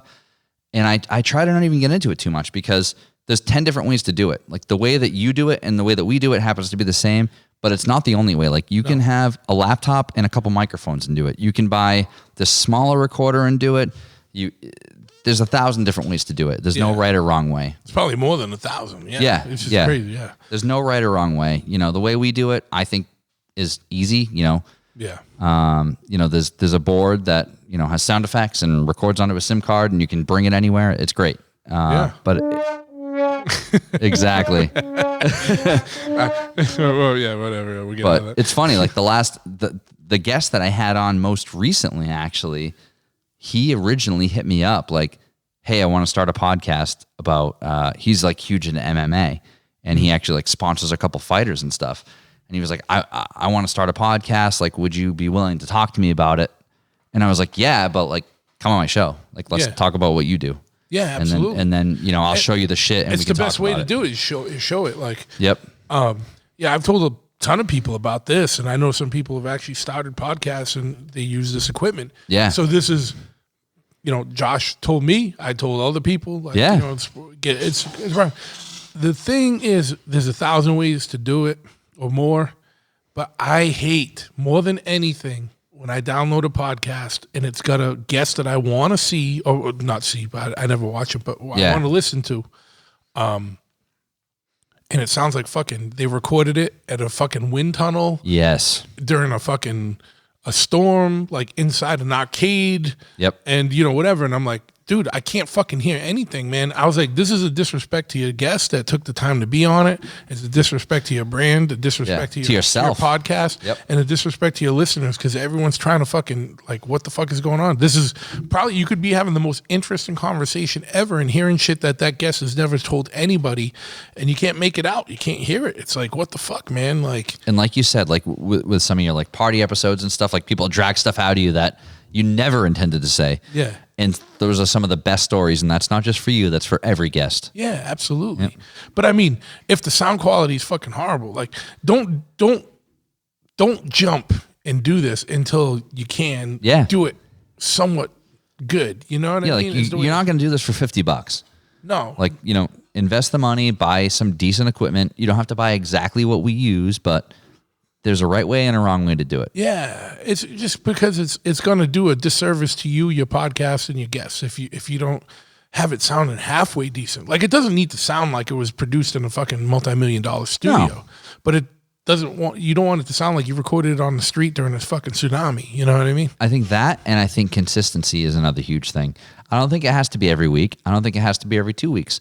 I think the shows that have 10 episodes and then 6 weeks go by, that's a problem. Yeah. You know, and that happens all the time. People want to dive into this. They get excited and then they run out of fucking guests. Exactly. Or they just were like, oh, no, shit, I got to do a bunch of shit. I feel bad. I've missed like a week here and there. Yeah, and that's nothing. But like there's so many shows that have the potential to be great shows, and they start a show and they do a month or 6 weeks or even 12 weeks, and then they just completely fall off. And then they'll do like a straggler episode once in a while. I think those are the people that think they're going to get rich off it. Exactly. It's like, not everyone's going to get in this and get a $200-something million deal from fucking. Yeah, you're not going to get a Spotify deal. You're not going to get a Spotify deal like coming out of the gate, man. Yep. You asked Joe Rogan, he has 10 years in this before he got fucking exactly like that. You know what I mean? He was doing everyone thought he was fucking crazy when he started doing podcasts. And on top of that, he's a fucking well-established comedian, host of UFC, and fucking he's like a dude that's connected. You know what I mean? Well, that's like another one I listened to. I really like. There's a female comedian, Nikki Glazer. I like her a lot. She has a great podcast. It's fucking hilarious. Like her and some other dude. I would have never like found her if she wasn't like an established comedian. Yeah, yeah. Some people have a leg up because they got contacts that you might not have. Yep. But it doesn't mean you can't get there. But like anything worth doing, man, you got to put in some work and you got to make some sacrifice to do it. There's weeks. I'm sure there's weeks that you don't want to sit down and do this, but you do it. You know what? So what I will say to that is absolutely. And there's weeks that I'm like, fuck, I don't want to do this. Like I just need one night to fucking not do something. Yeah. And then as soon as it's rolling, I'd never regret it. I totally agree. I can be like, fuck this until the second I hit record and the person comes on the thing. Yeah. And then as soon as it's on, it's like, wow, this is fucking cool. And then later I'm like, damn, dude, I'm so glad I did that. Like I learned this, even if it's someone I know, you know what I mean? I'm like, I never knew that about them. You know what I mean? And I totally agree. I get so excited about that. That's like, I've had episodes where me and Ryan just record alone because like a guest bailed, day of or something. And I just wanted to have something to release that week. Of course, yeah, for consistency and just keep it. Because in this day and age, if you're not there every week, you know what I mean? Yeah, people subscribe and it's like, then people, listen start to fall off, whatever. But yeah, and some of those have been my favorite episodes, or we get into something like some separate topic that I didn't expect to talk about at all. Yeah. And that was kind of the original idea. Like I never intended to have a guest every week. Yeah. Like the original idea was like, all right, today we're going to discuss fucking ghosts or whatever, and go down a rabbit hole with just the two of us. And it just never happened. Another thing that really happened with the show that was bizarre was a lot of people latched on to career stuff that doesn't seem exciting. Like we've had, we had a guy that was like a project manager for like a contractor on, and that episode got so much positive, or like an electrician or like shit like that. Yeah. So much positive feedback for like these trades that are like overlooked. Well, you think of it this way, right? And this is how many electricians are there? Yeah. And then how many MMA fighters are there? Exactly.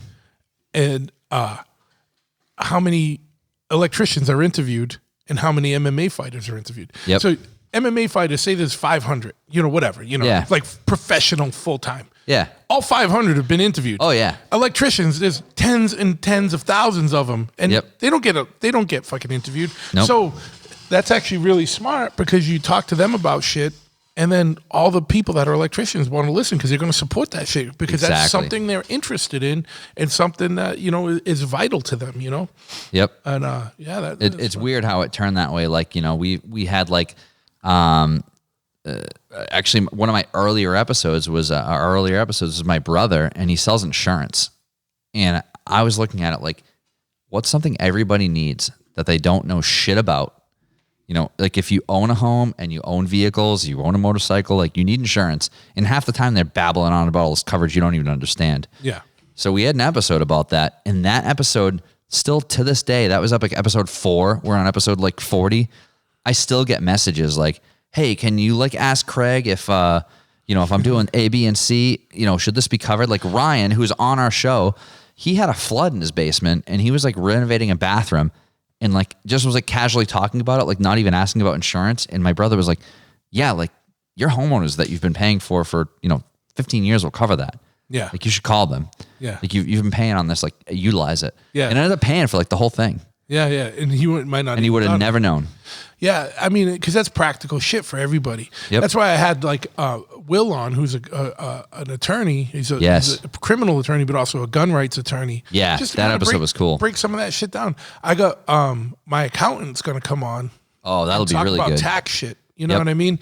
And because my basic question was, how in the 1960s did an American family get by with one income, one person working, and you had 3 or 4 kids and a house and this and that, and they're buying a 1,500 square foot house, and sustaining just fine. And what the fuck happened? Because now you got so many households with 2 incomes, and everyone's just struggling to get by, and they might be renting a fucking apartment. He's like, the tax code has changed so much in the last years, and we don't think about that as Americans, but a lot of it has to do with taxes. When you really think about it and sit back, so you say. Income tax is 33%. Federal income tax right off the rip. Yeah. 33 point whatever percent.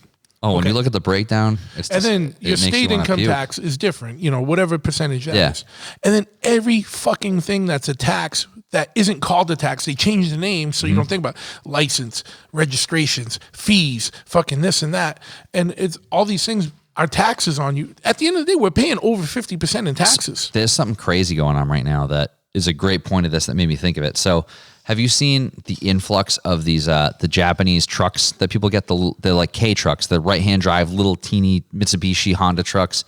It's almost like the size of a slightly exaggerated golf cart. Yes. So I saw one in like Boston or something. I haven't seen it around. So they're not rolling around free time. Yeah, there's more than you think. But basically the way that imported vehicles work is once it's 25 years old, you can import a vehicle from anywhere in the world. Yeah. You can import it here. It doesn't matter if it didn't pass safety standards in the US, 10 years ago. If it's 25 years old, you can bring it here and you can register it. That's the fucking law. Federally. So there's like this website, carfromjapan.com, where you can go on and you can buy one of these trucks for like $3,000 and get it here on a boat for like $1,000, and you have this little mini truck and it'll go like 85 down the highway, no problem. Right-hand drive stick. They have no miles on them. And people use them for farm trucks. People use them just for like work commuting vehicles, all sorts of bullshit.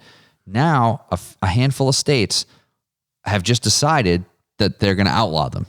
And it's fucking bullshit. Yeah. It's like the federal law is that if it's 25 years old and it passed in another country, you can bring it here. And now like Rhode Island and New Hampshire and a handful of other states, they're like, they're sending out letters saying that they're going to revoke Kcar registrations. And it's fucked. Yeah. It's like, how are you letting the government, like you paid taxes on this vehicle for 5 years, you've paid registration fees, you legally registered it, it's a federal law, and now these fuckers are going to say they're going to pull your registration. It's just not right. No. And what's the reasoning? Because fucking one guy said, oh, well, I don't think that can safely go 65, which is totally false. They can. Yeah. But it's fucked up. Yeah, I guarantee that there's more to it, and there's some kind of tax they don't get from it. Exactly, there's some like importing thing. It's money. Yeah, it's always comes down to money, but it's just another example of like an overreach thing. Of course. And unfortunately, like some people are just gonna fucking fold and do it, but it's like there's a class action lawsuit here. Like fucking sue the state. Like tell them like no, fuck you. Like I paid this. I'm getting this car. Yeah. You know what I would say is like no, fuck you, and come take it from me. Exactly. You know what I mean? And that's what it's going to come down to for a lot of people. It's in the very early stages. Yeah, but no one will now. do that. Like some people do, but so many people just cave and corrupt. And like everyone has forgot that the government is a servant of the people, not the other way around. And it's so reversed right now, dude. And it's fucked. Whatever you want to say about the events of last year. Like, there's been so much government overreach that no one's thinking about or talking about or worried about because everyone's got everyone hoodwinked on some other shit. Like, and you. But I'm not saying the other shit ain't real. No, but you hyper focus on one topic, whether it be the treatment or whether the thing is real or not, or whether you think you should go out or not. Yeah, you should hyper focus on what you feel is right for yourself. Yeah, and that's it. And government shouldn't be, because the same motherfuckers that are be like, And I'm just putting this out there. Like, don't get pissed, everybody out there. And if you get pissed, whatever. I don't really care. The same people that are my body, my choice about like abortion and shit like that, they're not about that with vaccines. No. And I'm not anti-vaccine. Like I have vaccines, like, and I will get more vaccines. Yeah. I am not going to get a vaccine that hasn't gone through proper testing that can only be administered under an Emergency Protection Act. Yep. Like, sorry. Like, you know what I totally mean? makes sense. And I'm not against anyone else getting it. Like, you know what I mean? You want to roll the dice, you get it. You roll the dice your way. Everyone's gambling. Yep. And no business should have the right to fucking ask if you had it or not. Yeah, it's you stupid. know, it's fucking crazy. And if you think they do, you got to rethink what you think fucking freedom is. Yep. You know what I mean? And it's like, and I'm not trying to put anyone's life on the line. I'm not trying to take some shit that I don't really fucking know about. Yep. And I get so pissed when these punk rock motherfuckers are going along with these mainstream narratives. I was like, since when have you become like so trusting of big pharmaceutical companies, dude? Like, cause guess what? They're profiteering in the fucking billions off this shit when there's viable choices like ivermectin. Like, for example, just look it up. Like, don't listen to me. Look it up. Like, the problem is that ivermectin's been around so long that it's in public domain that there's no patent on it, so it's only $3 a fucking dose. You can get third party ivermectin now. It's $3 a fucking dose versus the treatments that pharmaceutical companies that are pushing that are $3,000 fucking dollars a fucking dose. Yep. Like, do the math, follow the money. The money, like, the only thing I picked up in college that made any fucking sense was, you know, I had one professor say, if something doesn't ever make sense, follow the money. You follow the money in this shit, boom. And that goes with anything, not With just anything. pharmaceuticals, especially pharmaceuticals. Yeah, no, it makes of course. sense. Pharmaceuticals have a vested interest in you being and staying sick. Yep. Like, because if you're cured, they're not making any money. Yep. Like, they need you hooked on their shit. That's why you get prescribed drugs from doctors that you never get off of. Oh yeah, there was a big popular podcast that had a whole episode about that, and it was fucking crazy. Yeah. I think you posted it. Yeah, I did. Yeah, because that was you know, insane. And because the thing is I listened to that on a flight a few weeks ago. That was fucking wild. yeah, and these are doctors of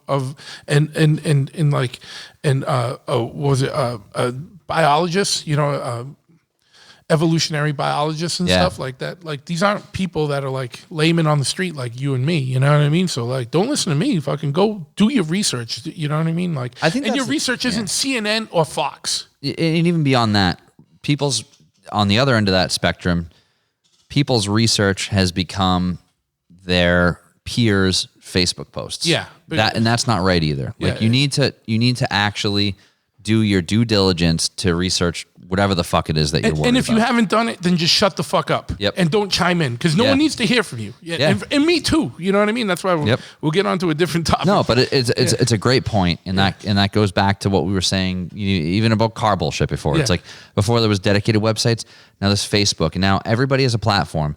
30 years ago, not everybody had a platform. You listened to the one person that had a platform. Yeah. Or you did your own research. Now every motherfucker has a platform. It's crazy. And you're getting torn in different directions. Like, you got people trying to tell you about flat earth, and you got people trying to tell you about where COVID came from. I don't care where COVID came from. Guess what? It's here. We got to deal with it. Yeah. And COVID and the way we're political dealing shit with it, I'm are not two for it. different things. 100%. Yeah. Or whatever, and then, if you're listening to a bunch of people fucking yes and shit on Facebook, and they are not citing credible fucking sources, don't listen to them, and don't chime in, and just go fucking along with it. Like, because no one needs to hear from any of you. Like, you know what I mean? And whatever. All right. Everyone loves it when I get worked up, and I don't like to get. But it's easy to do. It's so easy to do, like, dude, especially after a couple of fucking Tito's and fucking Gatorades. Even Steve. It's quite delicious. Oh, it's so good, dude. And you won't. Tomorrow you wake up like nothing. Like, Good. I got to fly to fucking Misery tomorrow. Yeah. Kansas City. Anyone going to Kansas? Anyone's got some good suggestions for? Well, no, don't, because this won't be out till Wednesday. So don't worry. Yeah. I'll be flying home once you give them. Yeah. But yeah, man. So what else is up? Like, what do you got? What do you guys? You got about 40 episodes in. Is there anything you plan on changing? You're going to keep it as it is? There's like other stuff you'd like to do with it, like. Yeah, I mean, you and I both kind of have a similar situation in the sense that we're both doing a lot of different shit. Like you've got your music shit and your chopper shit. For me, it's like I've got my car friends and I've got my music friends and I've got my design friends. Yeah. And obviously the easy thing is exhaust all those avenues initially. Yeah. And that's what I've done. So I'm kind of working on reaching out to, cold calls and stuff. Yeah. And I am too, and I find it doesn't go as well. It doesn't. And so it's funny. After you had me do your one sheet, I ended up making one. Yeah. And I'm like, this is fucking brilliant. Like, here's my attachment for emails. Yeah. And I've got something to send that kind of explains myself without having to type 10 paragraphs, whatever. And it's helped a little bit. I'm more hesitant to do it. Like, I want to spend the time to craft the emails. It's not as easy as like texting my buddy, Yeah. So I'm kind of at that stage now where I need to like really buckle down and start reaching out to more people. Like I really want to get, I'm big into like antique taxidermy and like oddities and stuff. And I fucking really want to get somebody that's into that on. Yeah. And I've been like, that's been my focus lately and I'm wasting so much time on it. And it's just been a dead end because all the people that are into that shit are like fucking people that don't want to come talk about it. Yeah. Yeah. So it's tough. There was that TV show about the place in New York. New York, yeah. And I went in there, and those people really worked there, and they were cool as fuck. They were cool. I've been to that shop before. You should hit them up, because I think it's still there. Yeah, I think it is. I had hit up, there's a new one in Boston. So I hit them up, and they were like, yeah, but it was like in the middle of the pandemic, and they were like, kind of like, oh, maybe. Like, so I got to kind of reach out to them again now. But I really want to get one of them on. We're talking about Troy. Yeah. I got to get Troy on. The trouble with Troy is you might have to get him a little socially lubed up a little bit. Yeah, he'll have to be lubed up. I might have to like bring the setup to his house because getting that dude, like he's like one of those traveling 20 minutes is 5 hours type of motherfuckers. Yeah. Like, oh, I gotta go to Providence. I don't know. Yeah, yeah. But but it's cool though, because at least you have like a home base that is like someone comes there, it's like a professional setup. Yeah, you're not sitting talking on a motorcycle lift. I like this. I honestly like it because it's so different than what I'm used to. But the other thing we just did was we replaced the sign, the Revival Motoring sign, with a TV. So now I get to have my logo on the wall, which is cool. Oh, that's perfect. But we also get to have, like if we do Zoom interviews, I can have them on the TV. So Ryan and I can see them, and it's like they're sitting in the room with us. Yeah, that's cool. It's pretty cool. So we actually had this dude. I told him to email you. I don't know if he ever did. They have a podcast called Kickstands and Kickflips. No, it's a kid from Texas. He's from Florida, moved to Texas. He's into choppers, and he was a motorcycle mechanic, and his buddy's like a big skateboarding guy. That's cool. So it's like a culture overlap. There's podcast. so much overlap with like so many like old skater kids are like are like in bikes now. So it's all been that way for the last like 10 years. It's kind of the same idea, It's there's a lot of music overlap and choppers and skateboards. So they have a whole show based on that. So I had them on to talk about it and just kind of talk about our mutual interests and things. And that was our first Zoom interview. Yeah, and it went really good. And I actually liked it better than like the phone ones I've tried. So I think moving forward, I'm going to try to have people. I'm going to try to talk people into doing Zoom versus the phone. And then that would make it way easier to do a video component. Exactly. To push that. Because I think, with podcasts, when they're on YouTube, if you have like more of a actual videos rather than just like mine will be a just the audio. With the audio.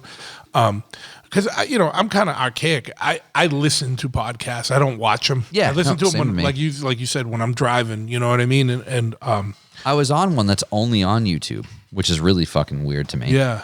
Like this kid was like, "Oh, I'm starting this podcast. It's called Fuck Yeah Volkswagens. Like, I really want to have you on. Like, you're been around for years or whatever." And I'm like, "Yeah, man. I'll do it." I'm like, "Where can I listen to it?" And he's like, "Oh, it's only on YouTube." I'm like, "The fuck?" Yeah. Like the dude's in Oregon, and we're on Zoom, so it's like literally just like my fucking face on my webcam and him. Yeah. And it's I wouldn't watch this. Like, who the hell's gonna watch? But apparently people do. Like, and then you start to see like all these like YouTubers, and it's such a thing now. I mean, there's weird things. People make a career out of just taking things out of boxes on YouTube. It's so like bizarre. Ordering something, it comes in and you open up the package and yeah. And I'm like, that's such a weird thing. Who would have thought that that's like? But at the same time, like if I get something in the mail, I love exciting. opening the box. Like, Yeah. You know what I mean? But I don't want some motherfucker open a box. Well, it's like I was never into video games, but like I liked playing them when I was a kid. Well, there's that whole platform now, right? Like People watching other people play, like, dude. But there's a whole video game social media, like Twitch, I think. Yeah, Is that, like right? yeah, like if me and you were like fucking 10 years old and I was sitting in your house watching you play video games, I'd be like, When's it my turn? Yeah, Yeah. I'm waiting for the controller, motherfucker. Like, I don't want to watch you play. Like, and now these kids will watch somebody else play video games for 4 hours. It's insane. Yeah. But it's the same thing with like car shit. Like, people, I'll go on and watch a DIY video. Like, all right, I need to, change the thermostat on this motor. I've never done it. Like, I'll skim through a video and like watch somebody do something. But like, I'm not gonna watch it for like entertainment purposes.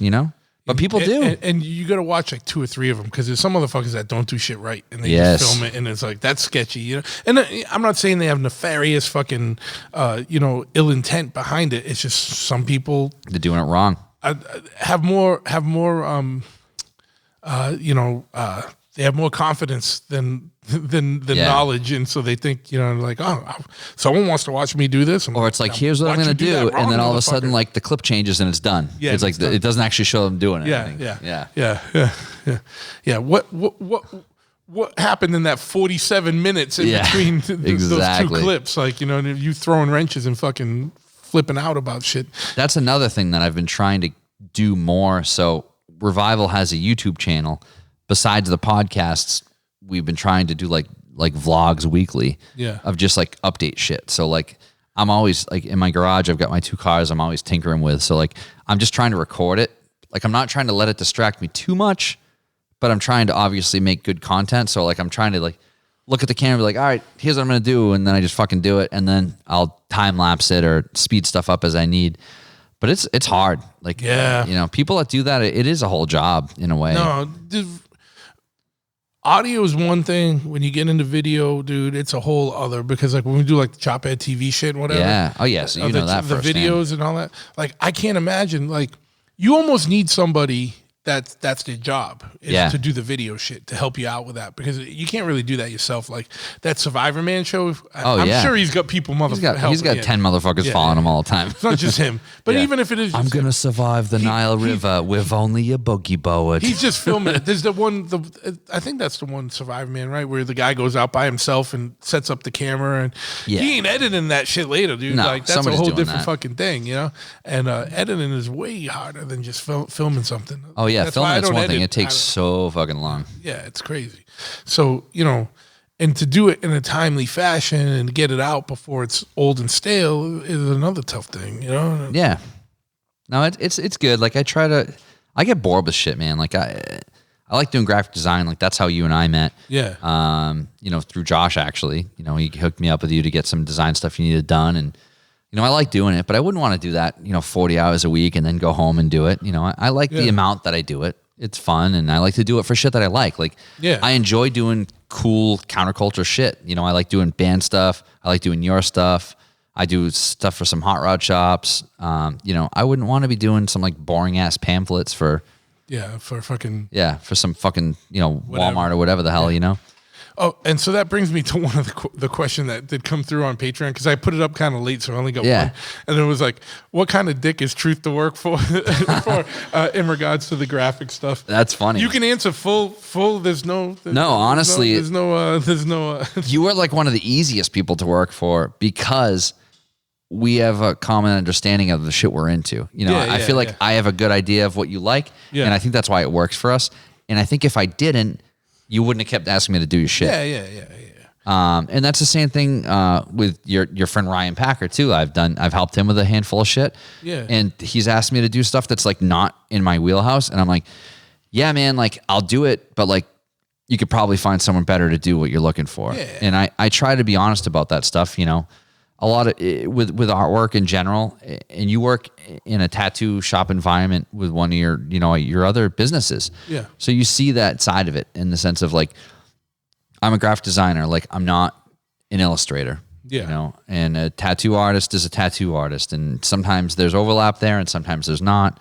And sometimes people ask me to illustrate something from scratch. And I'm like, yeah, I could do it, but somebody else probably do it better than I could. Yeah. Because you know what your skill set is and Yeah. what you're into and that's why I always try and come with like a certain amount of direction just to point you, but then also enough breathing room to have a little creative license to shit. You know what I mean? And that's the worst when people don't do that. Like I have some customers where it's like, here's what I need, and they make it sound super vague, and I give them almost exactly what they asked for to a T, and then what in reality what they wanted is nothing like what they fucking asked for. And that sucks, and it happens all the time. And I try to be friendly of that in the sense of like I want this guy to come back to me, so I'll work with him, but it's a fucking pain in the ass. And I know the second I get a message from him, I know it's going to suck from the second I start talking to him. But you're not bad to work for at all. Sometimes it's like, I'm like, hey, I'm a little tied up this week. How soon do you need this? And it's like fucking yesterday, but it is what it is. But that's only because I'm flying by the seat of my pants half the time. And that's why you know what? I am a huge proponent of under promise, over deliver. Yeah. So I'll tell you, I'll get it to you by Friday, and on Wednesday at 2:00 you have it. No, you've never missed any. Been no real deadlines, but you've always kind of, like you said, come in ahead of time, ahead of schedule, the trick or right is, on schedule. Yeah, you fuck up a couple deadlines, and when it's a bad one, you never do it again. So that I've learned that over the years. I went to school for graphic design, and I never worked in it full time, but I like the people that I do work for. Yeah, and I turn a lot of design work down because I don't like doing it full time. And the people that I do work for, I want to keep doing work for. Yeah. No, that's smart, man. Some people just take on every job that's offered to them, and then they get inundated and behind, and then they fuck everyone, and not on purpose. No, like they just can't keep up. And if you get buried, and it happens easy. Yeah, I can, especially in that type of shit. You know what I mean? Because there's a lot. I'm sure some people come for you for like pamphlets or like. Yeah. It's one thing for like a episode art or a logo. Well, like going back to Revival Motoring, like we do a 100-page magazine. Yeah. I mean, and that's not just like a picture on pages. Like there is like layout, text and layout on every single one of those 100 pages, and it's very time consuming. So when I'm working on that and I get other stuff on top of it, it's tough because you got to kind of turn that off, and then you get into a style of one thing that you're working on, and you got to turn that off and move on to something else. Yeah. Luckily, most of the stuff I work on is similar-ish. Yeah. But it's a weird thing, and you get creative bursts. I mean, sure, it's the same with, even like building bikes. Like some days you're feeling super creative and you have all these great ideas, and sometimes months goes by and you just feel like a fucking lump on a log and you can't do anything. Well, it's also like the work you take in or the work you're doing. Like, what I mean? Like, been doing it long enough where we kind of, I don't know how to explain it. Like, if someone comes in and is like, I want this bike and I want to do this, and they're trying to go down to the exact nut and bolt, like yeah, maybe there's someone else that's, I think with anything, with time, you get to know, like you said, like what customers to keep and what customers to not work with. Like, you got to know when to say no, or know when to say no to something, because that'll make your life hell. You know what I mean? This is for anybody in any type of business. Like, like there's going to be good customers, there's going to be like all right customers, and there's going to be customers that you shouldn't have as customers. And whether it's just the chemistry between you two, they could be complete assholes. You or you could just be not what they're looking for. There's just, you don't take that shit personal. Yeah. But you just be like, hey, I'm probably not the person for you on this particular situation. And I think that comes down to being honest with yourself. Like, it's not a matter of overconfidence. Like, could I physically do what this guy's asking for? Sure. Will it make me happy? Maybe. No. Will it make me enough money? Probably not. Yeah. Will it waste a lot of time? Probably. Yeah. You gotta weigh all that shit out. Yeah, because at the end of the day, like, you got to make money, but you also got to keep it interesting enough for you where you don't burn yourself out and be like, fuck this. You know what I mean? Yeah. And once you say fuck this, you're gonna half-ass it, and it's not gonna be pretty for you or the customer. Exactly. Yeah. There you go. There's the big take home for you today, for all you entrepreneurs out there. Yeah. But chances are you probably already know that if you own your own business. If not, you will learn it sooner or later. That's right. But yeah, man, what else going on, dude? We talked about Volkswagens. We talked about NASCAR. We obviously talked about your podcast. Like, that's graphic design. That's pretty much it, man. I do my day-to-day things, and go home, take care of my plants, take care of my animals. Yeah, Got a lot of critters at home. Yeah. You got a little. I got goats, pigs, dogs, all sorts of shit. Now the pigs, I forgot. Are they in house? No. So I have pigs that people bought in their house, and then realize that they're not going to stay 30 pounds. Yeah. So these people crossbreed these micro mini pigs, and they don't actually stay small, like 90% of the time. Yeah. So all the pigs I've had over the years have been pigs that people bought for like apartments, and they get to like 200 pounds. Yeah. So I end up adopting them, and they're great. They're great pets. They're super smart. But like I have like a 10 by 10 shed in my backyard and a separate pen for them, and they're awesome. You know, they're smarter than my dogs half the time. Yeah. And I've had a number of them over the years. Unfortunately, they don't live long because they're crossbred with these like smaller breeds and a potbelly pig, and they get like oversized hearts, and they get like all these weird diseases and stuff. Yeah, that sucks. And it's definitely like a trickle down effect of these like morons that are trying to breed small pigs. And, you know, out of a litter, they might get one or two that's a small pig, but they don't all stay small. Yeah. So, but yeah, no, I got a couple pigs. The goats are great for like land clearing. I've got, you know, not a ton of land, but, you know, an acre and a half or so. And they eat all the poison ivy. They eat the briars. Yeah. The pig eats all my like waste scraps, like fucking anything I want to throw away. The pig eats. Yeah, it's great. Yeah, that's awesome. Dude, like, that's such a sad thing. Like, because during COVID, so many people got pets. Yes. And now the shelters are overflowing because people are going back to shit and they get rid of like, Yep. dude, It was so hard to get dogs last year. I just don't take on an animal. This is common sense, and I would hope most of the people listening to this. But it's fucking not, dude. Like, don't take on an animal if you can't take on that fucking responsibility, like for full time, for life. Yep. You know what I mean? Because, you know, I've had multiple dogs over the years that people like surrendered because it's like, oh, you know, well, I had a life change or a housing change. It's like, if like something happened to me today and like my housing changed and like I needed a place to live, like I wouldn't fucking live somewhere that didn't allow my dogs. Like I'd live on the street with my dogs. Yeah. Before I fucking went somewhere I couldn't take my dogs, you know? But you got a unique situation where like my dogs, my pig, and my goats. Well, that's a whole nother thing. But yeah, but dogs in general, like that shit goes up my ass, man. Like, I know, man. Oh, it's crazy. Like, especially like I'm big into hound dogs. Like I love beagles. Yeah. I've got a couple beagles, and people get them because they're super cute puppies, and they're dicks. Like they're fucking pain in the ass. But it's like, it's not like, this isn't like a secret. Like fucking everybody knows they're a pain in the ass. Yeah, do a little research on the breed. Exactly. Don't go buy a puppy because the puppy's cute. Look at the breed and see what it could potentially turn into. Because they're great dogs. All Like dogs have if you're the person for the dog.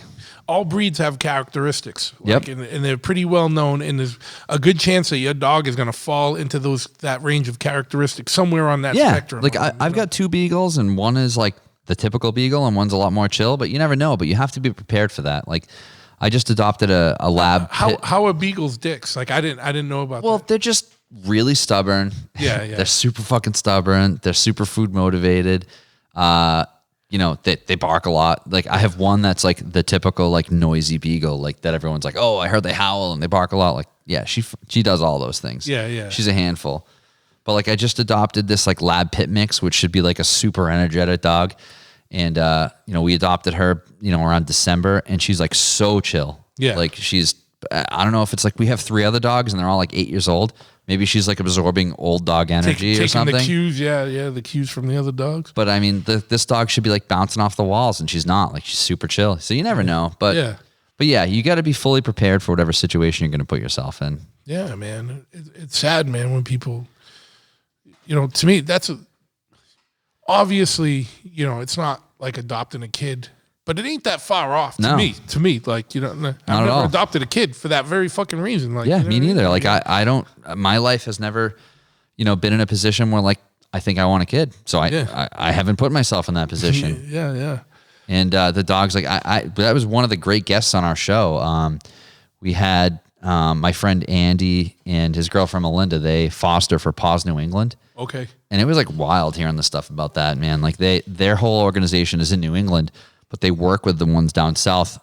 So like the dog I got was from them. All right. Let me ask you a question before we go on that. Yeah. Because I know a few people who have dogs from down south. Like, what the fuck is going on down south? Like, where like so many people in New England have like southern dogs, dude. It's crazy. So like so many of these dogs are from like Tennessee, Alabama, and they're just like street dogs. Like you walk through like Knoxville or wherever, Tennessee, Alabama, the bigger cities, and these dogs get let go. Like, someone instead around here, like somebody wants to surrender a dog and we're like, yeah, fuck that. And they surrender him to a rescue or a pound. Like we have those resources up here in New England. Down there, they don't. Oh, okay. All right. They don't. So that makes sense. Or they do, but they're much more limited. Yeah. So unfortunately, so they're almost like not a clearinghouse, but a distribution. They'll take them, but then send them to somewhere else. Well, and the other thing is too, like the fact of the matter is like up here, like, like goats are working animals or agriculture. And down there, like dogs are the same thing. Like hounds are like hunting dogs. Like they live outside in a dog house. They don't have harsh winters. They're dogs for a purpose, and that's it. My dogs are pets. Like I'm not hunting with my beagles. Let's be honest. But down there, like people hunt with their dogs. People are protecting their livestock with their dogs and their tools. And sometimes when that tool stops working, they just fucking open the door and the dog says, "See ya." And they're not spayed or neutered, and these dogs are reproducing in the wild. Like the dog that I got, they found a whole litter under like an abandoned building in Memphis. Yeah. And, this organization down there, they catch them, and the pounds down there, like, after 2 or 3 weeks, they just put them down. So organizations up in New England where people are looking to adopt dogs, they're bringing them up north. You know what's fucked up too with the state stuff? Like we were talking about the government overreaches. In Massachusetts, Rhode Island, New Hampshire, a few other New England states, they don't let these dogs from up there, like the transportation companies, they're not allowed to bring the dogs in because they have to be like quarantined or checked or whatever. Basically, like what it is the breeders had lobbyists that fought this whole thing to get these rescue dogs in, and it prevents dogs from coming in. So like I had to drive to Connecticut to pick up my dog because they're not allowed to bring these rescue dogs into Massachusetts. It's fucking crazy, but it's the same thing. It's like if you can hire the right lobbyist and fight your case, then you're good. Yeah, and then set that as precedent or whatever. Yep. Yeah, it's like it's also like that with what what animal's illegal. Like for example, like you can have a raccoon in Rhode Island. Can't have one in Massachusetts. Nope.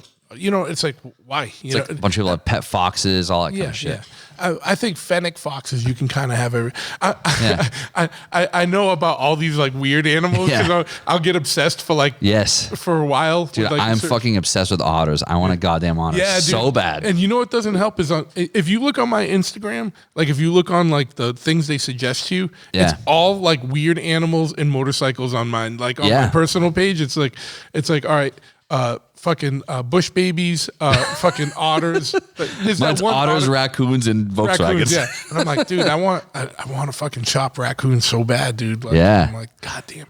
I'm like, I just pray. Like, I got a family of fucking not gophers, groundhogs living under the storage our storage fucking bay back there. Yep. And there's like 4 of them running around, but I'm like, why can't you be raccoons?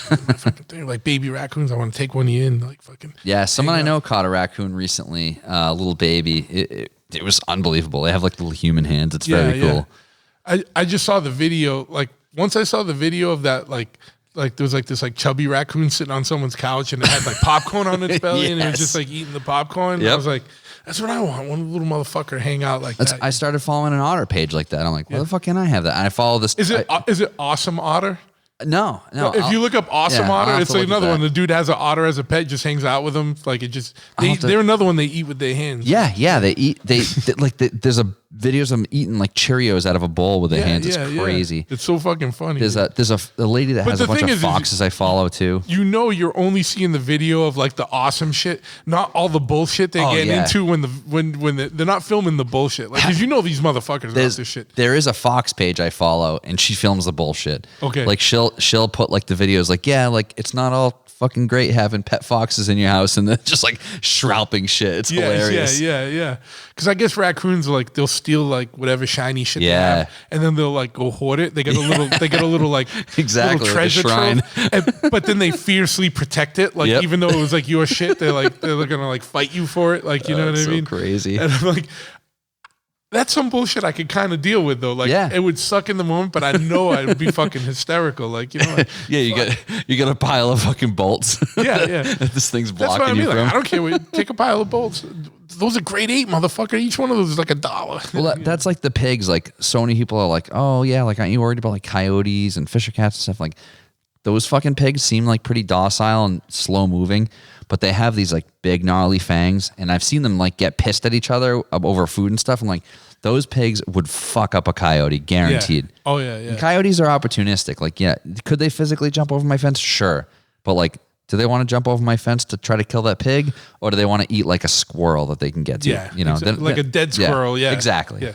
Well, pigs are the weird animal because when you have them domesticated, they're one thing. Yeah. And like within like months of them being released in the wild, they turn back into feral pigs and grow big fucking tusks and hair and shit. Like, and they look like wild boars at that point. Like, you know, mine like, have huge fangs. Like they have like big lower fangs, and the hair is crazy too. Like I've had a few different kinds because that's the thing with all these micro mini breeds. Like they're crossbred with so many different fucked up things. Yeah, yeah. And some have more hair than others. But like right now, the one that I have, he's like totally bald in the summer. Like he's got like a little mohawk because that's what he can't rub on the tree. Yeah. But like the other cool thing is like I feed him, all my friends, like when they get their jack-o'-lanterns, I'll give them pumpkin at the end of the season when they're all squishy, and he'll eat the pumpkin seeds and then he shits them out and he plants his own pumpkin plants. Yeah. Or like squash, like, and they're like fertilized. yeah, fertilized. Yeah. So, So you he's get wild taking pumpkins? dumps with seeds, and I'll get like wild pumpkin and wild squash. Like right now, I have an apple tree from him, and he'll eat it and shit it out and plant it and grow it again. It's insane. You get your own little micro fucking. Yeah, it's like fucking biodome back there. Biodome. Fucking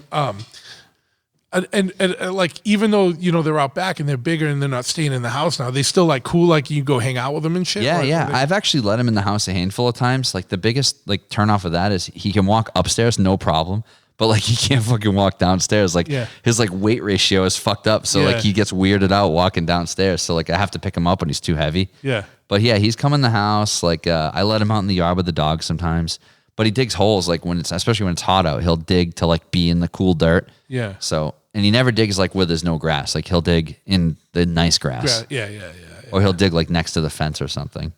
What about the goats? They cause trouble? No, I have them like in a separate area, and I put them like out. I have like an acre that's just all like overgrown wetlands and shit. Yeah. And it's like, oh, I can't build anything over there. Well, fuck off. I'm gonna have goats over there. Like I'm gonna do something with it. Well, that's what I was thinking. I was like, I wanted a shop goat or a shop raccoon. You should definitely get shop goats. Yeah. So like, what do you got to do in the winter? Do nothing. Like I have You build like a shed for them? I have a little shed, and I leave it open all the time so they can go in and out as they please. And Just put a bunch of hay or something in there? they have nothing in there. So they have a bag of hay on the fence. I put like 2 chips of hay in that. Basically, like a hay bale that you buy is like, $10 and it'll have 8 or 10 chips in it. And like I put 1 or 2 chips in the bag, and they eat that once a day, and that's it. So do you got it like fenced off? Or Yeah. So I have like, they make these at Tractor Supply. You can get they're called like cattle panels. They're like 16 footers, I want to say. And I just do like the hammer and posts. So I have like those, and I have 4x4s like the main corners, and then I have like a hammer and post every 8 feet. But it's like pretty cheap to pen it off, and then you can move it. So it's like I keep expanding mine so they eat more stuff into my woods. So you just basically they're mowing your lawn. Oh yeah, like I have it in the woods, so it's like I have my lawn section, but they eat like all the poison ivy and briars and bullshit in the woods. It's awesome. I want like a black metal looking goat. Yeah, I have 2. The ones I have are Nubian goats, so they're the bigger ones. Like most of like the quote unquote popular goats you see are like the mini Nigerian goats. Yeah. Like those are the ones that you see like they use for like goat yoga and shit, like the tiny ones that will like, stand on you. Mine are like big. And they have like floppy ears, almost like beagle ears. They want to like fight you and shit. Yeah. So the boy, Nigel, they have like the crazy fucking death metal eyes where their pupils are going the wrong way and shit. It's pretty cool. But yeah, when you go in there, like I don't go in the pen often. So when I do, he like puts his head down and I put my head down and we mash our heads together. Yeah. It's pretty fucking cool. Yeah. Like he wants to like check me when I go in there. That's funny. Yeah. But yeah, so that's the other thing. Like I almost adopted these other 2 recently, but they call it debudding when they like fucking burn their horns off. And these 2 still have horns, but my 2 are idiots, and they were debudded when they were like babies, so they have no idea the danger of it. Yeah. And I'm like, these other fuckers are gonna like poke my goat's eyes out, and I'll feel bad about it. So Yeah. I haven't done it yet. But Yeah. I like those. Do you a ever whole see thing. the fainting ones? oh yeah, those are wild. They just fucking pass out. That's like an alpaca. Like, dude, that's so. I think it's fucking hilarious how they spit on people and shit. Yeah. But you got to shave them, and that's a whole. I don't need another chore. You know. Yeah. Pretty much at this point, you could almost apply for like farm plates. Oh yeah, for sure. Like, I live in a town that's like pretty rural, like right to farm community. You know, like my neighbors all have chickens and roosters and bullshit. Like a lot. Literally, if you yeah. got a couple of chickens and you started selling the eggs out front, you could get farm. Oh yeah, plates. And then, like, yeah. you That's know, the thing too. Like my goats don't produce. Like I don't have like goat milk producing goats. Yeah. And there's a whole thing where like if you have like an intact male with a female, the female will produce milk. I don't even get into that because it's like that's another fucking chore. Like I have enough shit going on. You're adopting animals like to help them out. Like you're not trying to. Exactly. There was a dude that used to come in here and I think he does the goat yoga. Like he doesn't do it. His wife does like the goat yoga, but he does goats. We've talked about this guy. He's right up the road. Yeah. But he'll do like you said, like he takes goat milk and makes like ice cubes out of it for dogs. It says it's like wicked healthy. Yeah, that's Patches Hill Farm. Yeah. Yeah, good dude. Yeah, he's awesome. Jake. So but he used to work at the pet shop. Yep. Like the pet food store called the Pet Shop. Yep. So he does the dog treats with the frozen goat milk and all sorts of shit. Yeah, he's a great guy. I haven't seen him in a while. He might have sold his bike or something. Yeah, no, he still got it. Okay. Yeah, he there's something. I think he had like a surgery or something. He had like a hip surgery, so he couldn't ride for a while. Oh, okay. Yeah, that explains it then. He's still around though. Great dude. Yeah. Patches Hill Farm if you want some fucking goat shit. Yeah, you want some goat milk ice cubes. You hit him up. Some fucking goat milk Or cubes. if you want to do yoga and have goats crawl all over you. Yep, exactly. Hit them up if you're in southeastern Massachusetts, you know. Yep. But yeah, man, fucking. Where can people find out, like, you know, more about the podcast, or like, you know, give some of the social media shit and everything? So yeah, so you can find specific information about my show, Topics Under the Stairs, on Instagram. It's at Topics Under the Stairs, all, you know, one word, no space, no underscores or anything. If you want to hear more about Revival Motoring in general as the network and the car specific stuff, it's just at Revival Motoring. You know, I'm just Jon Stairs on Instagram, no H in John.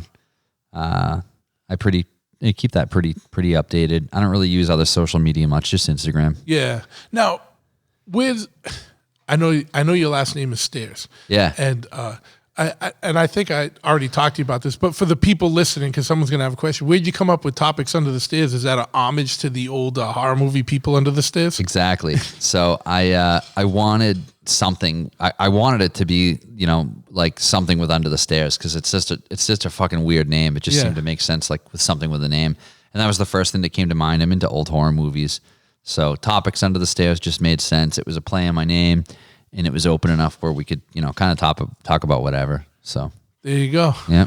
Hell yeah, man. Well, hey, thanks for coming on. Anything else before we wrap up? No, I think we said it all. I know we could go, but I know you're catching a flight early in the morning. I feel bad, like, because I know we're encroaching here. But yeah, man, yeah. So give him a follow. Listen to his podcast. Big shout outs to him and Ryan on Topics Under the Stairs, and Josh and all the Revival Motoring motherfuckers. And Josh is partly responsible for me being able to even do this podcast, or really responsible, man. You know what I mean? He's showing me the way on how to get things started up. So big respect. And yeah, we're going to end it right here.